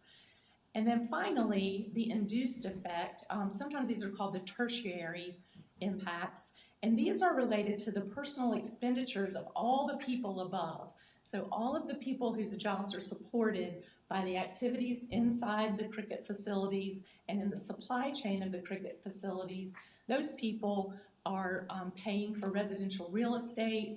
They are buying new clothes for their family. They might buy or lease an automobile. And so this is where I say literally any kind of personal expenditure can be impacted eventually by the spin-off effect of the investment in the cricket facilities. Thank you so much.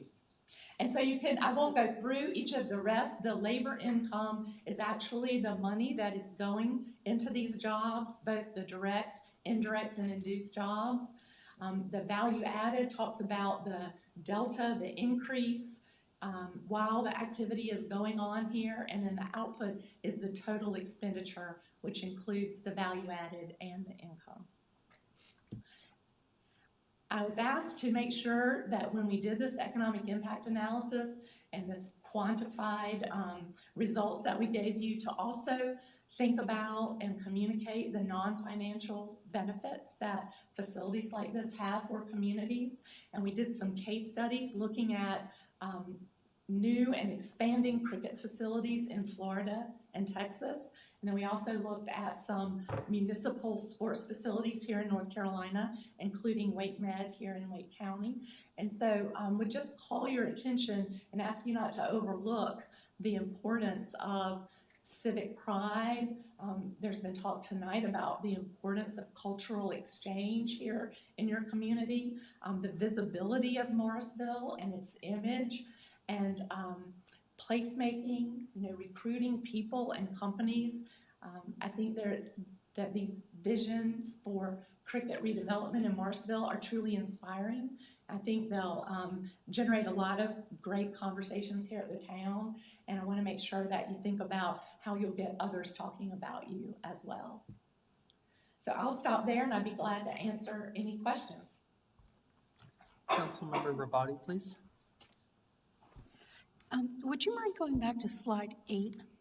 Certainly, because I don't get that slide at all. So you're going to have to explain this to me in very small words. So actually, slide 7 was what I was looking at. This is just without Shimer Park, correct? That's correct, yes. Okay. So I don't understand how the spending and operations increments over, like, what are you doing there? Are you saying that, are you just adding up like it's $23 million a year? Yes. And then you're saying, so what we collect over 10 years is going to be, so you're not saying that in year 10, people would spend $234 million. You're saying that by year 10, over the course of 10 years, we will have collected $234 million, all things being equal. Yes, ma'am. And the orange box is intended to represent the annual contribution. Okay. But again, I believe it is a conservative approach to believe that it will remain stable. And what did you base that on exactly? Like, can you explain in a little more detail where that 23 million came from? Well, the 23 million. Well, I guess my question is the 23 million, is that specific to this project in Morrisville, or is it more, is it more general? Is it, have you taken account of the fact that the restaurants might only be open 6 weeks a year? Is it in there that I don't know, like what types of things are in there? Yes, ma'am. So the annual operations include these 3 estimates. Mm-hmm. And so we made an annual estimate of output for a small retail store and for a small cafe. And that data is, I didn't really talk about InPlan at all, so I apologize for that. But we use a program called InPlan, which is nationally used to model input-output economic analysis. And so when we tell InPlan that we're going to generate a certain economic activity in a certain geography, it has about 93 data points that it collects. And so it's almost like it builds a model of the Wake County economy, and then it tells us what the result will be when we do that. And so to get to that 23 million, is the sum of these 3 operations. We model each of these 3 things separately, and then I just added them together to make it more manageable to report. So you modeled one restaurant, one retail Yes, facility? ma'am, because there's one restaurant in the facility. Yes, Okay, ma'am. and there's one facility that can be rented for parties or weddings or whatever? Yes, Okay, ma'am. all right, thank you very much. Councilmember Rao, please. Excuse me. I want to, so, just a question for staff. Are we zoned, right now, we have, when people, we have cricket matches, we have food trucks, right? But are we saying that we would, under this model, having certain kind of restaurants and things like that, or would that have to be rezoning done? I mean, because There's a possibility that would be something we'd have to work through. And again, can be done. You know, we still have that unique challenge of this being not in Morrisville. That adds a little bit of a flavor to it. But the flip side of that is we have a very good working relationship with Wake County. And so I don't see that would be any different than if we were really doing it in town. A little bit slightly different rules, but it shouldn't be an issue. Because, I mean, my vision would be just, you know, out of the box, kind of looking at, you know, places where you could have, you know, restaurants or kind of like what they have at Box Yard, where people are coming for entertainment and they could watch cricket while they're doing it. Kind of like, I don't know, I mean, just, but I just didn't know whether the zoning would be there to allow for something like that, because it's a park. So, anyway, that's all.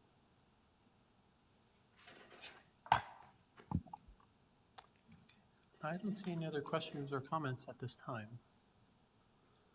So thank you very much for a very thorough presentation. Okay. Mark, you want to wrap us up and tell us what's next? So that really concludes our presentation for the evening in terms of a review of the report and an overview of the economic impact study portion of the report. So our team is ready to wrap up the project. Of course, we'll continue exploring possibilities for implementing the vision. So that will absolutely stay on our radar. This will be also used to support the Parks Master Plan development, which is on our radar right now. So yeah, that's where we're at this time. Okay, thank you very much. Appreciate it. Mayor Pro Tem Garamella?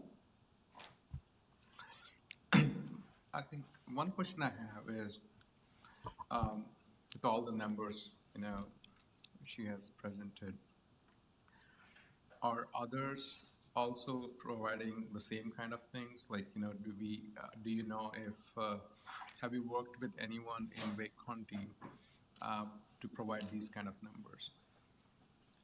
Are you asking if I've seen other economic impact analyses? No, like, you know, have you worked with any other towns to create this in Wake County to present it to, for this hotel motel?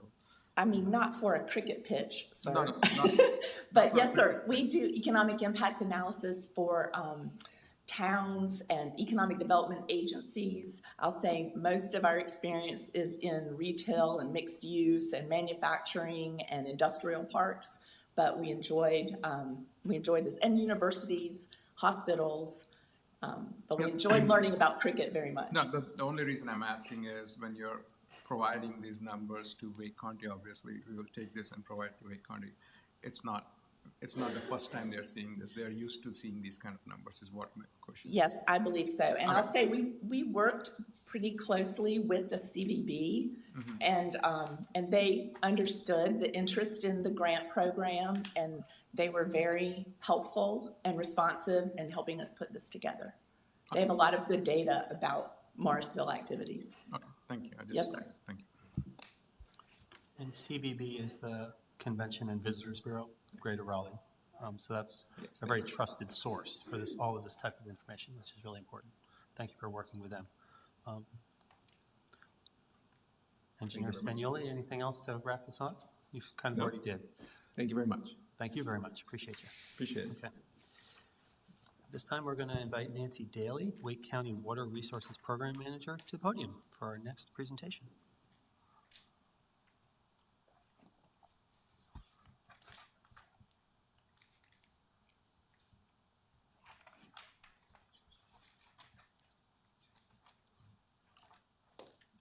Good evening. Before Nancy gets started, I'd just like That doesn't seem to be on. This one? All right. Before we get started, I'd just like to say a few words. let's see, if everyone doesn't know me, Ben Mills, Stormwater Engineer Manager, Town of Morrisville. And, oh, go ahead, Kyle. Oh, the presentation, yeah, we do. Okay, appreciate it.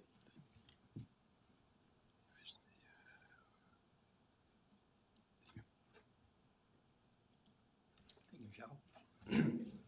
I just want to talk about how it fits in with the town and some of the other regional planning that's been taking place here recently in the last few years. Well, more than a few years, actually.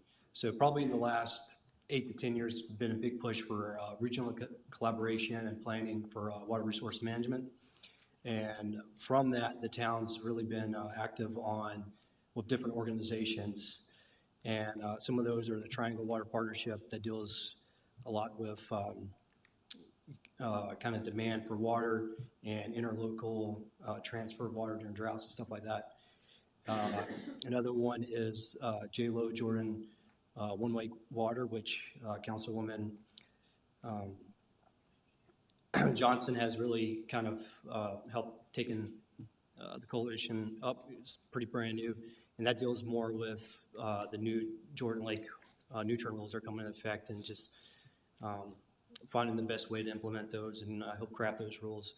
And then finally, the Wake Water Partnership that Nancy helps leads. I volunteered about 4 or 5 years on that, really working with the green stormwater infrastructure, and recently handed the baton off to Director Spinelli. So he's enjoying that, getting to put some input. And then for this plan itself, the 50-year plan, Wake County has reached out to the town and other municipalities in the county for input, kind of challenges we're seeing to help craft the plan. And I'll leave that and let Nancy talk about her presentation and the plan. Thank you, Ben. Thank you, Mayor and Council, for having me here tonight.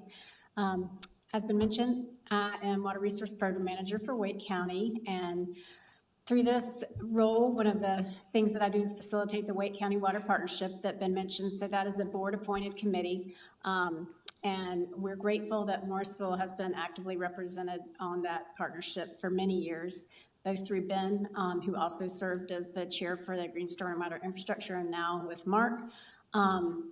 You know, the input from the different municipalities and the stakeholders on that committee are its strength and really so important, and have helped us get to this point today. So today, I want to share our update. I'm excited to share an update on the Wake County One Water Plan. This is a 50-year water plan, really to make sure that Wake County has the water we need as we continue to grow and also protect the high quality of life that we enjoy. We're fortunate in the Triangle. We haven't had to worry too much about access to water. But the flip side of that is we tend to take it for granted oftentimes. And so this plan is really intended to be a proactive approach and make sure that we are well prepared moving forward. So just kind of want to set the stage, starting off of why this even matters. As you know, water is integral to every part of our life, and it is the limited resource. We can't make more water. And so what we want to think about with this plan is all forms of water and how we manage that collaboratively and through regional partnerships. Just to kind of think about how it impacts us day to day. So, you know, Wake County is, again, day by day, new accolades, a great place to live, work, and play, new industries, new residents moving here, which is wonderful. But this doesn't happen without water. We need water, water supply and water treatment to make sure we all have access to clean water, as well as, you know, wastewater treatment plants to make sure that we can support this economic development. Agriculture, you know, is an important economic driver both for Wake County and North Carolina as a whole. Raleigh was recently announced as a new USDA hub. We need water to irrigate crops. It serves as a source of water for, you know, our animal operations. And so, again, water is integral to this component of Wake County. Affordability is something we think a lot about, and you will hear throughout the plan. We want to make sure that everybody in Wake County has access to clean and safe water, regardless of where you live or your zip code. And so, you know, as we continue to grow, we will have increasing demands on water. And we also are gonna, as we've already seen, there are needs for additional water quality treatments for forever chemicals, as you may have heard, and the Cape Fear River. And so, our water supply and water utilities are working very hard and preparing and to make sure that they are prepared to treat that, and we have clean water. But that's going to require additional investments. And so, this can all have trickle-down effects to the ratepayers. In addition, many folks may not realize 40,000 private wells exist in Wake County, and that serves about 90,000 individuals across the county. So a lot of folks really depend on groundwater, and that too, as private well owners, we want to make sure that they have the means for well repairs or water quality testing to make sure that they have access to clean water. So, making sure everybody has access to affordable and clean water is a priority. Artificial intelligence, that's part of our day-to-day lingo now. Every time we do a Google search on ChatGPT, these are great tools. They also require a lot of energy and a lot of water. And so we want to make sure that we are well prepared in our planning, that we can support, potential future growth in this area as well. We've seen different areas of the country where this has had large impacts, so we need to be thinking ahead to that. Flooding certainly hits closer to home. Just over a year ago, we had Hurricane Helene devastate Western North Carolina. And then even just a few months ago, Tropical Storm Chantel just wreaked havoc in, Chatham and Orange County. And these have real impacts. These are, infrastructure impacts, public safety. These are real concerns. And so, through this plan, we want to think about how we can mitigate flooding, how we can build smarter and in a more resilient way so that we are better prepared for future challenges. Drought is something that is probably not at the forefront of our mind, but we don't have to look too far back in 2007 when we had a major drought in the Triangle. And that actually was, I think, a driver for some of the strong regional collaborations that Ben mentioned with the Triangle Water Supply Partnership, where the regional partners got together to make sure they are coordinating so they can have some backup plans and increased resilience should drought happen again, and it will likely happen again. So we need to be prepared and proactively plan for that. And then fire and public safety, without water, we won't have the means to put out, fires in our day-to-day. And even, if you remember the wildfires in California last year, one of their big challenges is they didn't have easy access to water. So, some of these things I think we take for granted that we're going to be able to pull the fire hose or turn on the tap and the water will be there, but it's not a given. We really need to think and make sure that we plan and appreciate where this is coming from. So, a lot of One Water 2 is increasing awareness and of the value of water. So throughout the plan, we did look at projected population growth. Wake County's population is projected to double by 2070, and with that, there will be a doubling, more than double the demand for water supply. Every water utility in the county is going to have some kind of expansion or water treatment expansion to meet these future needs. And as I said, there are some strong regional partnerships that are working together to plan for this, but we need to be working together on this. And certainly as we continue to grow, there will be a loss of open space, agriculture, and forest. And so these also have impacts for water quality and runoff that we need to consider with this future growth. We also looked at projected climate impacts as part of this study. And so we do project that there will be higher temperatures and more droughts and worse flooding. And so while that may seem contradictory, we're already seeing some of those trends now where we'll go through longer periods without rain, but when we do get them, they will be very intense and higher intensity events and lead to those more intense flooding in the area. So this does lead to real world impacts, and we've seen some of the headlines. These are some of the local headlines. I mentioned kind of the forever chemicals in Jordan Lake, and again, utilities and folks are doing their best to prepare and make sure that they have the capacity to treat and for these types of water quality demands.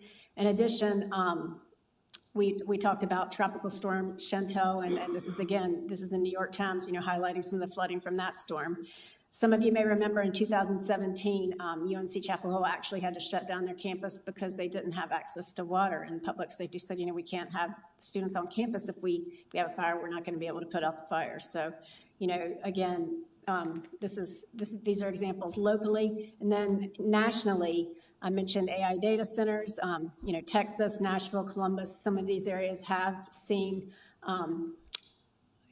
strains on, really increasing demands on the water supply with the energy and water associated with some of these large data centers.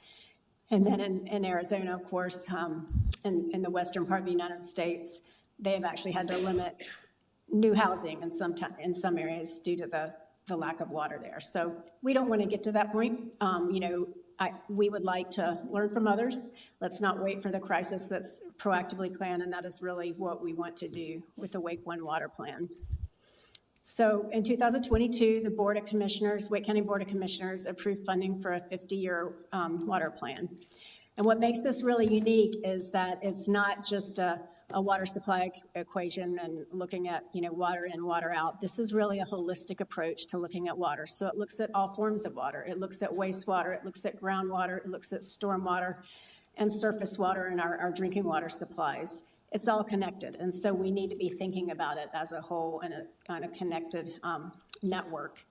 We are also trying to make sure that we integrate water with development and transportation planning. Ben mentioned we want to build upon and help support and strengthen, the existing regional partnerships and planning that is already taking place through Jordan Lake One Water, through the Upper Neuse River Basin Association, through our Triangle Water Supply Partnership. So there's a lot of great planning and partners that exist. We want to tap in and strengthen those.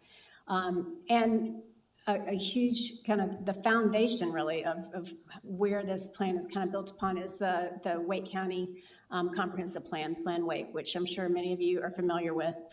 That plan includes a comprehensive planning development framework map, and that kind of outlines areas of the county that are intended to stay rural or are intended to develop in a more urban fashion. So as we've developed this plan, we've really looked to the types of strategies that would be appropriate in these different land use types.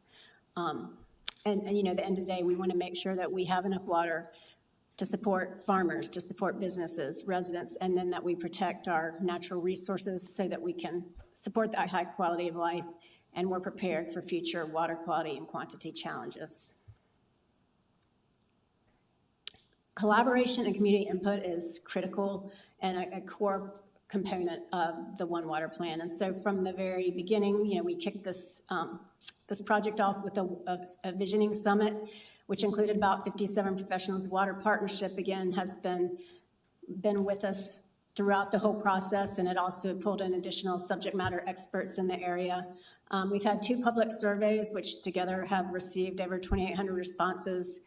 We've had a number of community meetings, both at county regional centers, but also with sector-specific meetings, such as the Home Builders Association, Raleigh Chamber, the agricultural community. We need all of these perspectives at the table so that we can develop the plan. So we started this project, as I mentioned, in 2022 with kickoff of vision and goals. And then really 2023 and 24, we just took a deep dive into data and we looked at wastewater and, nutrients and groundwater vulnerability and wastewater. And again, we looked at both the municipal utilities and their capacity, but we also looked, for Wake County, we do not have a utility. We oversee on-site wastewater, so septic and private wells. So we looked at those uses as well. So again, kind of looking at all pieces of the puzzle there. And then we took that information and we had a number of technical stakeholder workshops, which again were informed largely by our Water Partnership members and then other subject matter experts in the area. And then we took those out through, again, a public survey to try and get input and help prioritize, what folks are interested in. Because if there isn't resident buy-in, this plan is not going to be successful. No one entity is going to be able to implement this plan alone. It's going to need everybody at the table, the county, municipality, residents, community partners. And so right now, we have developed a draft plan. We actually wrapped up our comment period last Friday. And so we will be pulling in those comments that we received, refining the plan, and we anticipate taking it to the Wake Board of Commissioners in early 2026. So through those strategies, we're able to bucket them in basically 4 different focus areas. So the first being optimized water supply. So a big part of this is really increasing our collaboration across municipal and county with planning and water infrastructure as we continue to grow, strengthening that communication and water infrastructure and growth. Also thinking about water reuse. And so I'm sure many of you are familiar with cisterns or rain barrels. And so capturing stormwater, how can we reuse that water? That doesn't need to be potable grade water, but we can capture that rainwater, use it to irrigate lawns. We can wash cars. We don't need treated water for that. And then also looking at like reclaim reuse water. The second kind of focus area would be water quality and hydrology improvements. And so a lot of this is kind of a big one and includes a wide variety of strategies, but it includes things like you are very well familiar with, thanks to Ben and Mark, under green stormwater infrastructure. So rain gardens, constructed stormwater wetlands. Also thinking about, as we think about, again, like septic systems, how can we better maintain septic systems so that they are not a source of nutrients and impacting our water quality? How can we conserve and protect our groundwater so that we don't have future vulnerability there? Land conservation and preservation is another one. And so this is one that really works to really build on and partner again with both county and municipal and partners on open space preservation. We have a lot of strong nonprofits that work in the area that are partners in land conservation. It's a lot easier to protect it before it's developed. It's a lot harder and a lot more expensive to retrofit to try and mitigate some of the impacts after. So we want to make sure that we are conserving while we can, both, open space and green space, but also agricultural lands. Tree preservation and canopy enhancement, that is another focus area for the plan. And as many of you know, and Morrisville has been, again, at the table and actively engaged with the Wake County tree canopy assessment and land cover analysis, and, a great partner with that. And so again, how can we continue to implement some of those strategies? And then the fourth focus area would be flood resilience. And this covers a lot of area, includes improved education so that the community is better prepared and aware of what to do in floods, as well as improved flood mapping, making sure our dams are in good condition and repair, and make sure also grade infrastructure, that is sized appropriately for future storms and capacity.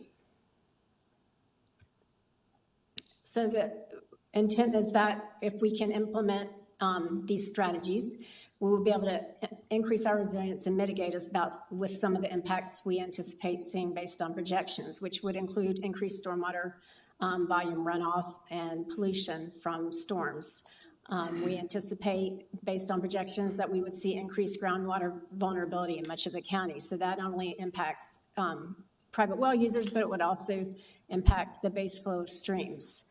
And then also thinking about loss of open space. So, hopefully implementing these strategies will help increase our resilience and mitigate some of these projected impacts. But we know, again, this can only happen if we're all working together, and it's all hands on deck. It's county, municipality, community partners, residents. There's a role for everyone to play there. And as it relates to kind of water management, this is, again, just a quick breakdown to kind of put in context why everybody needs to be at the table. So again, the county oversees private wells. 40,000 serve about 90,000 people across the county. We have about 80,000 septic systems across the county. The county manages, has a stormwater program that also has agreements that it helps manage stormwater with some of the smaller municipalities. And then, of course, we have our Parks and Open Space program. The municipalities, we have, 8 different water utilities, and certainly, Morrisville and Cary are together on that, but we also have, Raleigh, Holly Springs, and so thinking about water supply utilities, wastewater utilities, and stormwater. Again, they manage for their communities, but we're all drawing from the same water, right? It's all connected, so we need to be working together as we manage this. And then about 7% of the county is also receives their water through private managed entities, so through community wells, through private entities. And so, again, there's a lot of different players that help manage the water resources for the county.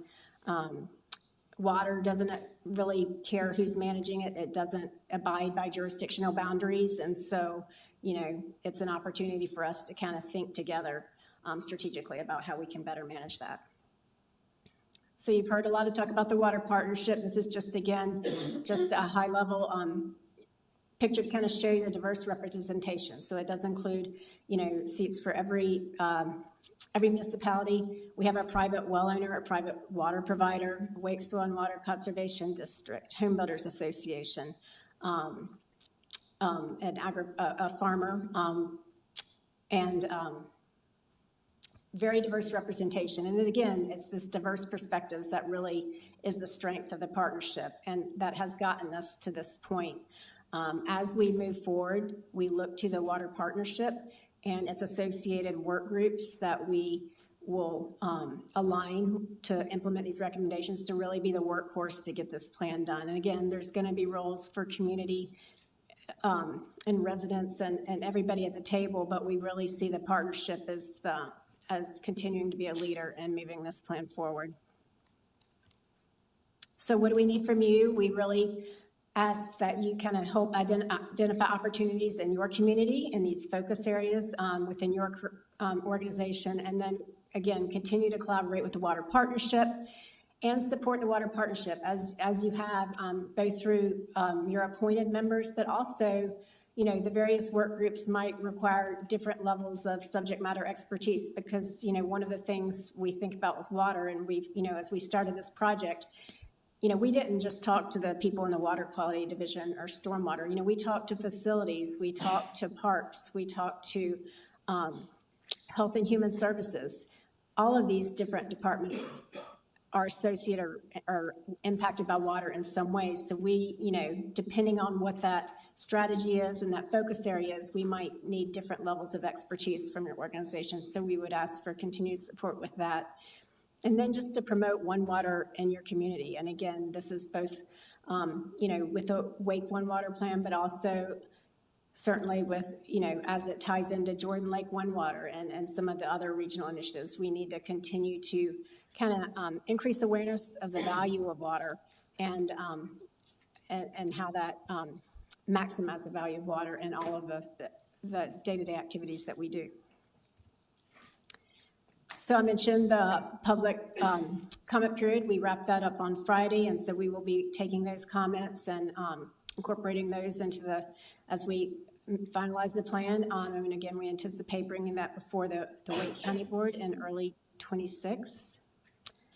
I'm happy to take any questions. I do just want to kind of acknowledge our partners to get to this point. Tetra Tech is our primary consultant on this, but we also had Hazen and Sawyer and Research Triangle Institute, which helped develop a model that was a key driver in looking a lot of the data with this. So we appreciate their work, as well as all of the many hours from the partnership and members. So happy to take any questions.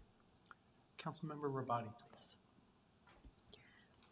I guess this counts more as a comment, but this is incredibly important and amazing work on the part of everybody involved. I'm really looking forward to the formal plan. When will that be available? Like, when could a citizen like me read it?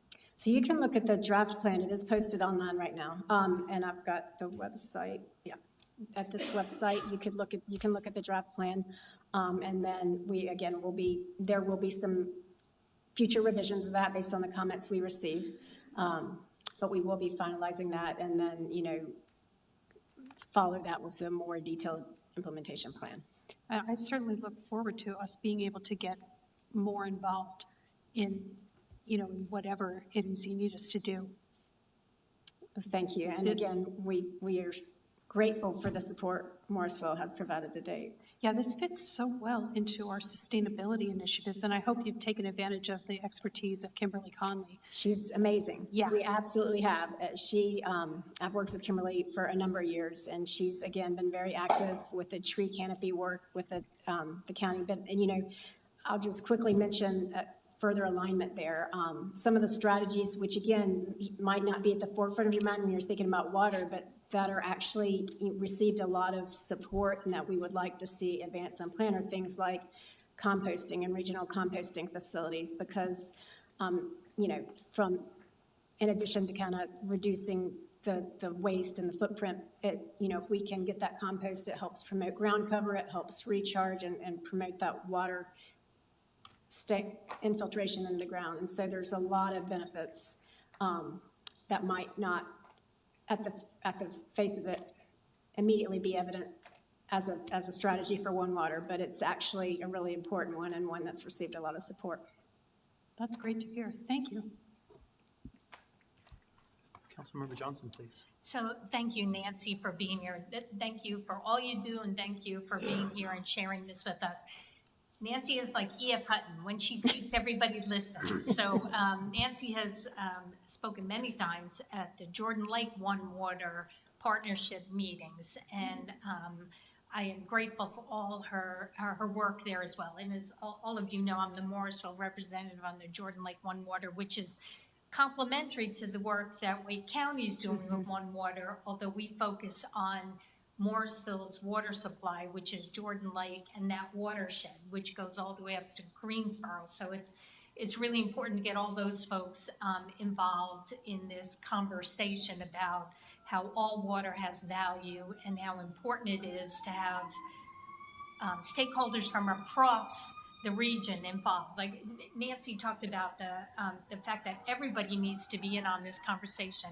And we always talk about the triple bottom line where environmental, social, and economic development all need to come to the table because it's important for our drinking water today and into the future. So thank you, Nancy. So I just want to make sure, are we going to be able to share at least this public comment and the draft plan, the link to all of this with through our social media and on our website so our folks, our residents can weigh in and have a look at this as well? Yes. Okay, thank you. And then just one more, I'm going to take a point of privilege because I don't often get the opportunity to do this, but I want to thank Ben Mills. Ben's one of those staff people that doesn't come to council meetings a whole lot, but I want to thank him for his work in this space. He is all over the place and on top of this issue of One Water, and he also attends the Jordan Lake partnership meetings. So Ben, I appreciate you and all that your staff is doing and the work that Tony Victor's doing in stormwater, making sure that we're educating the public on this issue because that is incredibly important. The little things that we individually as residents in our community can do to affect this whole space is incredibly important.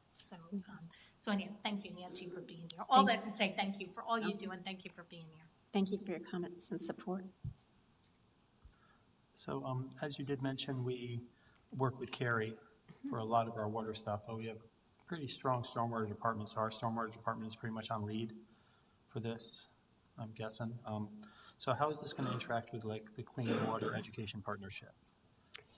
So education is a huge component of this. The education outreach is a theme throughout each of the 4 focus areas. And so one of the, we see that there's going to be key roles for that in each of, whether we're talking about wastewater, whether we're talking about stormwater, whether we're talking about water conservation. And so I think that the Clean Water Educational Partnership will be one of the mechanisms that can kind of help push that, but there'll be a lot of others, because, again, just trying to engage and increase that awareness. Right, okay.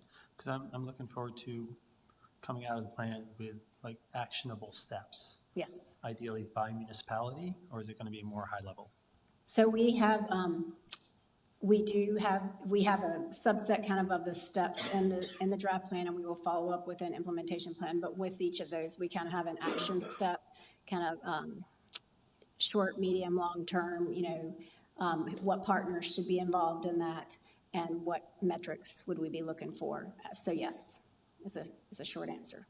Okay, because I think we're all about outcomes and trying to make sure that it's a good use of resources. So you asked, please provide resources. So if you show us how they're going to benefit, I think that's going to help every municipality, because we have to answer to that.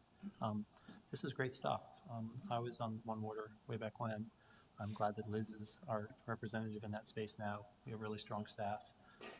Looks like that was hidden behind something, so I didn't see you. I see you now. So Councilmember Rao has some comments or questions at this time. No, I mean, I really appreciate this. I grew up in Charleston, West Virginia, and I know we had issues with water, chemicals leaking in the water and stuff a number of years ago. And so we had a lot of friends and family there, and it was just very scary for the whole city and state that just basically went on standstill economically. People even coming to stay with us from Charleston during that time. I think it was about 10 years ago. But the one slide you had on there was the AI and the need of energy. And I think one thing we have to do is make sure that we're conveying the message of how much energy these data centers are going to consume to our legislators, to other cities, and many people in the tech sector. I mean, I was at a conference for 2 days. The last day was the Smart Cities Conference, and there's no talk about energy. Everyone's talking about all these good tools and ChatGPT and everything. And there's 100,000, I think the statistic I read was 100,000 searches a day on ChatGPT consume enough electricity for 30,000 households. And I've heard Senator Dan Blue say that could be enough power for just like a nuclear plant. And then on top of that, the water. Right. So I think it's really important for you all to, get out there and talk about it, get on the panel and bring it up. And he's on the IT board, but I mean, I think this is also something that we need to talk to the administration about. Thank you. Mayor Pro Tem Garamilla? Yeah, thank you so much. We learn a lot every time I go through these kind of presentations. My question that is kind of similar to what Steve is asking. I know when Micron was a company that came, they wanted to do $1 billion chip industry. I think around that Macron area on 64. One of the reasons they went back was there was no water. And they asked water from Lake Harris, the nuclear plant, and they said not a single cup of water that they would give because they wanted all the water. So you bring a very good point, because not just the data centers, like the semiconductors and others, they need a lot of water. This is almost like an economic blockade, because those companies are not able to come because we don't have that water to feed them. And that's pretty much, you can see a chain of reactions, that leads to, less employment, less housing, and all kinds of things. What could be done for those kind of things? Because the water, everyone talks about electricity, but actually water is more important, because you can generate electricity some other way, but water generation is harder. Yeah, so as I mentioned, this is a very comprehensive plan, the Triangle Water Supply Partnership. As we develop this plan, they are also developing through their utilities a 50-year plan and looking at alternative strategies to make sure that we have that. I think it won't be a surprise to you that you know, it's important for us to think ahead and be proactive and plan 50 years out, but this is going to be adaptive. You know, things are going to change, and we're going to need to constantly revisit, look at the data, and update this as we go. So, for example, you know, when we started this plan, I mean, even a year and a half ago, there was no talk of AI or data centers. That wasn't even on the radar. That is becoming more and more part of the conversation, and that has significant, you know, potential impacts. So again, we will need to continue to update, but again, the utilities are working closely to make sure, as a regional approach, regional management, that they are planning ahead for the future water. And then again, with Wake County, we're supplementing that with our groundwater assessment and models to make sure that is considered as well, because we need to make sure that we have groundwater recharge and we're replenishing that source as well. So, I'm going to say, I get what you're saying, but my question more is about, just in Morrisville, we have seen our demand for power has gone from 140 megawatts to almost 300 in the last 5 to 10 years. Like, we are not able to cope up with the electricity. How can water also, how much do we have that kind of a water that when these data centers come? Because in AT&T, I used to build data centers for a living, and I built a data center at Kings Mountain, where we had a lot of water and less electricity, was cheaper there. That's the reason we went there to build the data center. But they had water there. So if anyone wants to come, do we have sufficient water for industries more than people? So that is part of the water supply plans that each utility submits to the state on an annual basis. And again, that is what they are looking at now moving forward with, as part of the projections, to the best that we can with the industries and, working with our planning departments, knowing what growth we're expecting to come. But again, understanding that if new industries such as data centers come, we'll need to kind of update and revise these projections. So I don't know if that helps, but we do, there is active planning going on to make sure that we do have the water to support the growth and the industry that we know of. And we're going to need to continue to revise that as we get new information and new industries come in.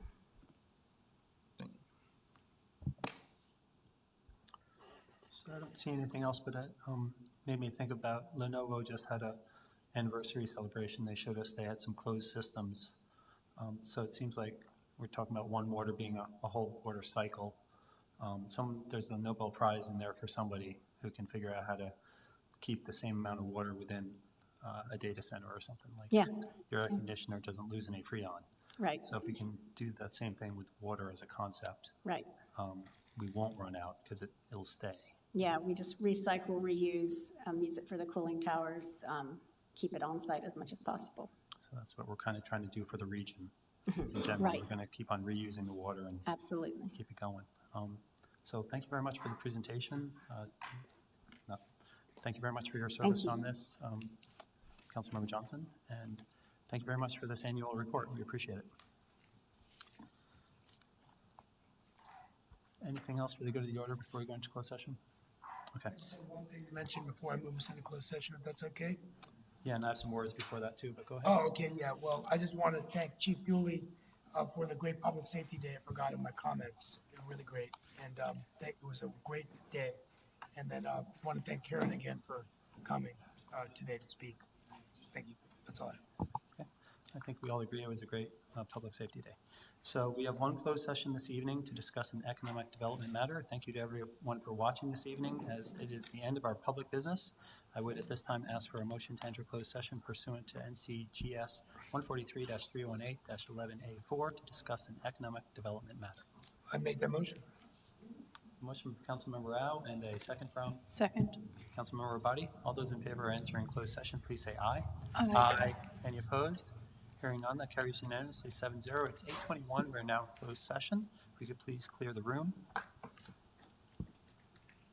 Can we have a break until